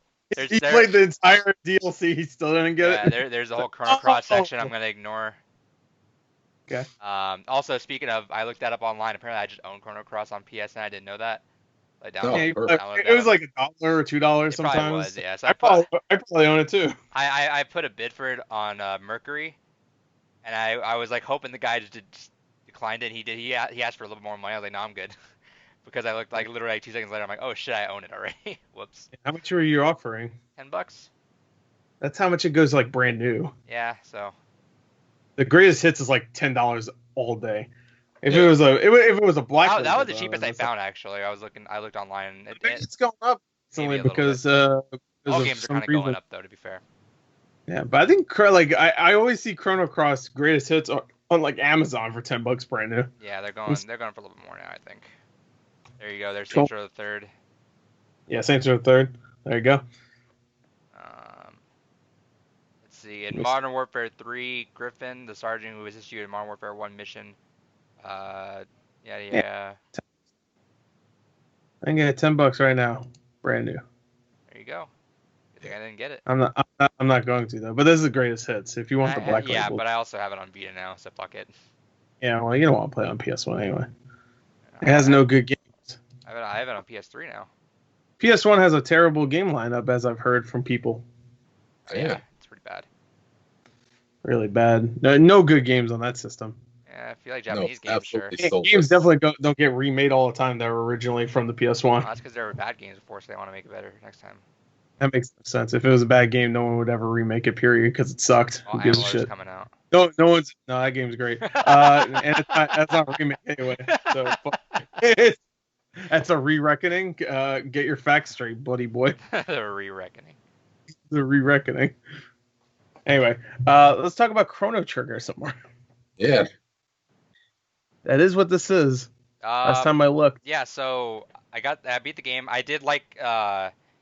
Yeah, the forest scene is actually really good. I like that. And then it transitioned to Luca going back, and poor Robo's there trying to cheer her up right away, and She's not having it. And that little scene was actually. Oh wait, did you not save her mom? No, I don't know what the password is. They tell you it's her mom's name. Oh, fuck that! I would have looked it up if I didn't. Nah, that's not. I can't. Pausing is not canon. Fuck it. She doesn't know her own mom's name. She wouldn't guess that immediately. It's pretty brutal though. Wait, how's that not canon? Like it was her password, right? How would she not know already? I'm saying pause in the actual video game is not canon. Yeah, What? Pause real life. Oh yeah, you never went to the inventory screen, I guess, son. Fuck it. That doesn't exist. No, do you see what how the scene is if you don't save her? No, actually, it's actually pretty rough. You see the pixel like half her mom, then it blinks black, and you hear like an SNES scream. Oh yeah. Rip. Okay. I could just imagine it. Yeah. You're talking about with the machine. Okay. Yeah. And then it gets all Mortal Kombat and blood everywhere. Oh shit! It's an X-ray. It's just like. But it cuts to that, and then Luca's in her room just crying. I'm like, well, sorry, Luca. I didn't know what was happening. I pulled a. Huh? That's it. Oh yeah, no, I didn't know what was happening. I just hopped in there. I'm like, No, but that scene back to back actually like makes the Robo goodbye scene actually really hit even harder, I think. Where she wanted Robo to hang out. I'm like, man, why can't Robo hang out? Like he's just a robot. What the fuck ever. No, they have to go back to the times, or they can never go back. Yeah, he's Robo had to go back. Make the world a better place. The fact they suddenly remember, oh yeah, we got a fucking time machine. Whoops. Yeah. Well, they wanted to destroy it, right? They say at the end they're gonna dismantle it. Yeah, which that kind of takes away the levity of it, you know. Like yeah. You're kind of. I wish it was already destroyed. Like because the second ending when they're on the balloon at the end, which is great. I love that ending. But that one makes more sense because like that's like you have to go or you'll never go back. Like we don't have a time travel machine anymore. I wish because in the game it ends where they say their goodbyes and it's pretty those kind of goodbyes fuck me up the most because it's like, oh, you're just never gonna see them ever again. Like that's it. You know what it's similar to, right? What? And I thought this one I'm sure because that it reminded me of something specifically. Oh yeah? What's up? I'm sure you can guess. Come on, it's recent. It's a very popular movie. Oh, it's John Wick 3. Yeah, John Wick 3. John Wick 3, yeah. Because John Wick says goodbye to everyone that's about to kill him because he's like, well, you're gonna die. The dog goes into the teleport. He's like, hey, and the teleport closes, but somehow John Wick could still open it up with the power of his awesome hair. Hell yeah! But you know what movie I'm talking about, right? You're talking about Avengers, right? No, dumbass. What are you talking about? Sonic. Spider-Verse. Oh, right. Yeah, when they all like, I gotta go, I love you guys, and then they all go back to their own fucking But again, time. that one didn't really resonate with me just because at the end. You didn't like that movie? All right, you heard it here first. Right. No, it's because at the end they kind of like do the whole thing where they're opening it up to obviously happen again, and where he hears Gwen. Well, at the end of this movie, that's what I'm saying because I appreciate the moment. I wish they didn't. I wish they just kept it like, oh, the machine's broken, you're never gonna see him again. Done. Well, that kind of ruined the nice little ending, though, wouldn't it? That's why I like the. That's why I do. I like the balloon ending more. I do, but I don't mind the. No, it just felt like it didn't even let me like live in that situation for as long as it should have. Where it was like, oh, you said goodbye, and then I think what was my favorite line in there was Frog and Marls and what was it? One of them go like, oh, I always thought that goodbye should be should be brief. Yeah, your dialogue is different than my dialogue in it, just because of the fact that they went with like a ye old English style for Frog in the PS1 version. I know he's like, yes, they go for ye old English stuff. Oh, he does still have it. I thought they changed that in the DS version. It's less so, I imagine. Fine and stuff. No, well, I mean, I guess maybe it's less so. I don't remember how much. It's definitely different because I looked at a walkthrough still side by side and like, what's her name? Who's the girl you fight at the end? Oh, the queen? Yeah. Does she have a name? Yeah. She calls everyone cretins or something, in the PS1 version, and then she says something different in the DS version. But yeah, I watched the rest of it on YouTube. Yeah, it's a little different. I thought I watched the DS playthrough though. But, I tried looking for DS playthroughs, and those ones are more rare. I think maybe it was the PS1 game. No, it might have just been the SNES game. Because you can't really people tell. couldn't figure out how to record DS, I imagine, when that game came out.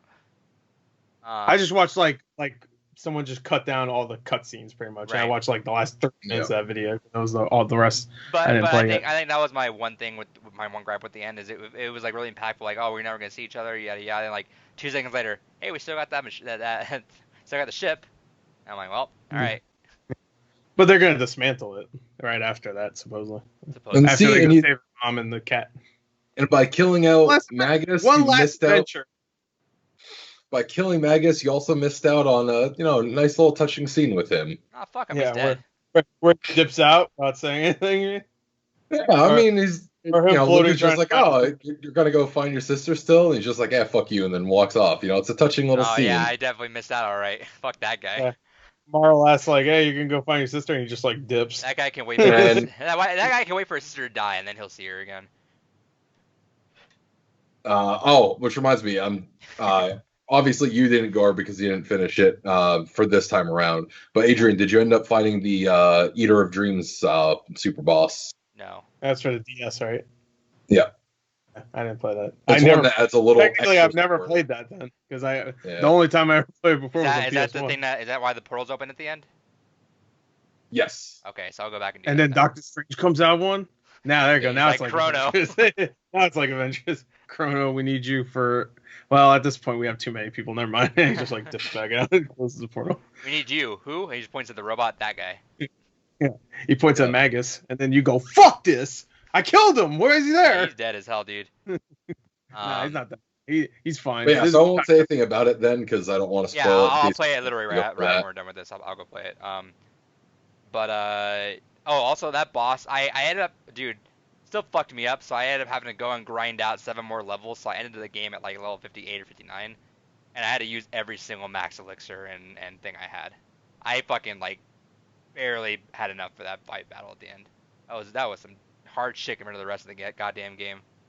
Do you want to go back and replay it now? Yeah, I want to go back and eventually replay it and do all that stuff. That's the reason why I think I'm still gonna complete it on DS because I never went and did a New Game Plus, and I want to see how. I heard when it's New Game Plus, it's like a fucking cakewalk. It's like. Oh, I'm sure. Yeah. But yeah, no, I'll probably end up doing that. I'll probably go do that because I saw the portals open. I imagine that was kind of some new DS content. I saw that DS cutscene.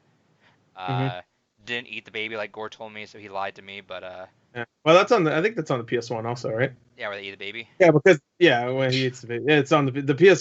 David saw it. I like how happy Luca is when she just finds a random baby in the fucking forest. Food.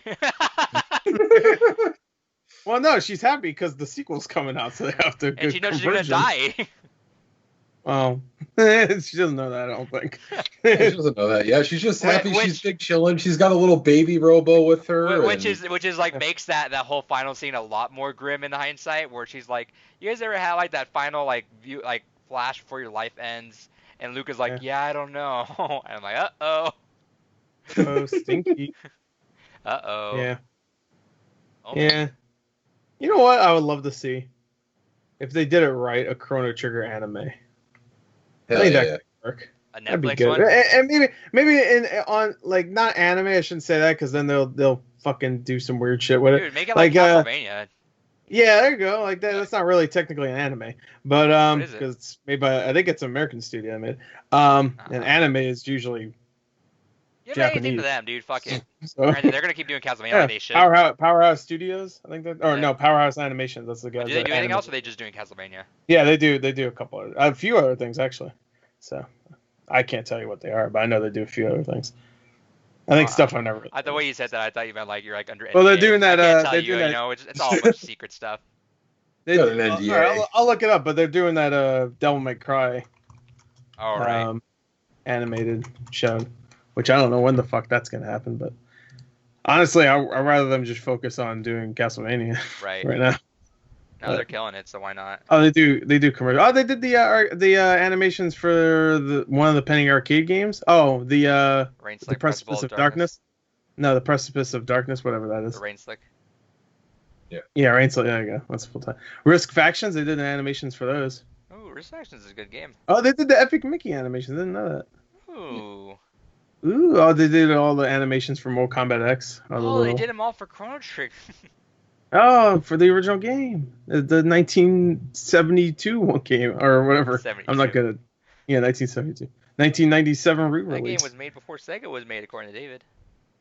The Adventures of Kid Danger. Everybody's a fan of that show, right? They did that. Is it even a show? Yeah, it is. Oh, they're doing a Masters of the Universe movie. Oh, they're doing He-Man. a Zelda anime. Yeah, well, I wish. Yeah, all right, well, there you go. They did a few things. That's the only thing that's like a note. Besides Castlevania. Also, I hate how every time you die at fucking Lavos, it just does you the apocalypse ending, and I'm like, well, I have to quit out of the goddamn game because it's gonna take me fucking 5 minutes to either watch the ending or fucking just boot it up again. Well, that's the ending. That's one of the endings. I know. I wish they just let me skip it though, and I The can't Day skip of Lavos. Just to say, you fucked up. I'm like, cool. I gotta boot the goddamn game. Why skip it? You got an ending. You should be happy. You'd be like, oh, I beat the game. Yeah, I should have just said that. Oh, I beat the game. Hey, how'd it end? Oh, the world got blown up. Everybody died. The end. The only one that's alive. Technically, I did beat the game. Whenever you guys talked to me last night, I beat the game. The game ends, and then the credits roll, and at the end, Magus is like, "I'm the only one alive, by the way," and you're like, "Fuck this!" I can't this wait. Sucks. I can't wait for when we eventually do a Zero Time Dilemma, and someone comes in here and says, "Yeah, I beat the game." I don't know why you guys let me play a 5-minute game. Well, you might do that with Nier Automata, so don't worry about it. There you go. That game has 5 million endings. Anyway, I think that's about it. Unless anyone else last second. I love it. It's great, and I highly recommend it. The only thing I'll say is shout outs to two particular things from some of the endings. One, I love the joke ending where Chrono actually talks. It's just a small little scene, but it's absolutely hysterical. Fucking love it. And two, I love that in some of the ending variances, you do actually get to see Frog return back to normal. Thought it was a nice little you see nod. in the animation too. Yeah, the animation. Which doesn't make sense if it didn't happen in the game. He just all of a sudden he's just back to normal in the DS ending. It's like, oh, okay. What about? Well, I guess you could say after some time, he just grew back. Maybe Magus is like, if he's still alive in your game, which he's not for you, but I think for most people he's probably alive. Maybe he decides, whippity snap, and then the magic's gone. He says that. That's whippity snap, the magic's gone, and he snaps both his fingers. I fucking love Frog so much. Frog is easily my favorite character in that game. And then also seeing Robo on the map was fun. It kind of threw me off whenever I had Robo in my party though, and then he just like was still there. I'm like, oh, there's two Robos. It's a good timeline. Makes sense. If you're time traveling Robo, and Robo should still be in that time. But that was fun to see, just seeing Robo just chill out, just pushing the plow and stuff like that. Good. Yeah, it's good stuff. Anyway. Great game. Great game. Go play it. If you haven't played it, listen to this whole thing then. Go play it. We didn't spoil that much, to be honest. I mean, they got like 13 other endings they can experience. You don't know what you're gonna get. And plus, even when we talked about the ending, what David said, oh, the one where Chrono talks. Does that even answer what the fucking ending is? Yeah. I don't think so. He talks. Who gives a fuck? What does he say? You don't even know. Like He could say, "Fuck your ass, punk," and he pulls out a gun or something. You never know. Where'd you get that Shit, from? how did you guess? Well, I saw it. I made that ending. He was under NDA till just now. Miyamoto called me. All right. Miyamoto makes every game. I don't know if you knew that. Anyway, that's the games gone by for Chrono Trigger. I love this month. At the end of the month, we have Nier Automata, whichever you want to call it. Next month we have July 31st, the Shadow of the Colossus, and then August 28th, the Shin Megami Tensei 3 Nocturne, and then. Yep. You're gonna like it. It's not gonna happen. So.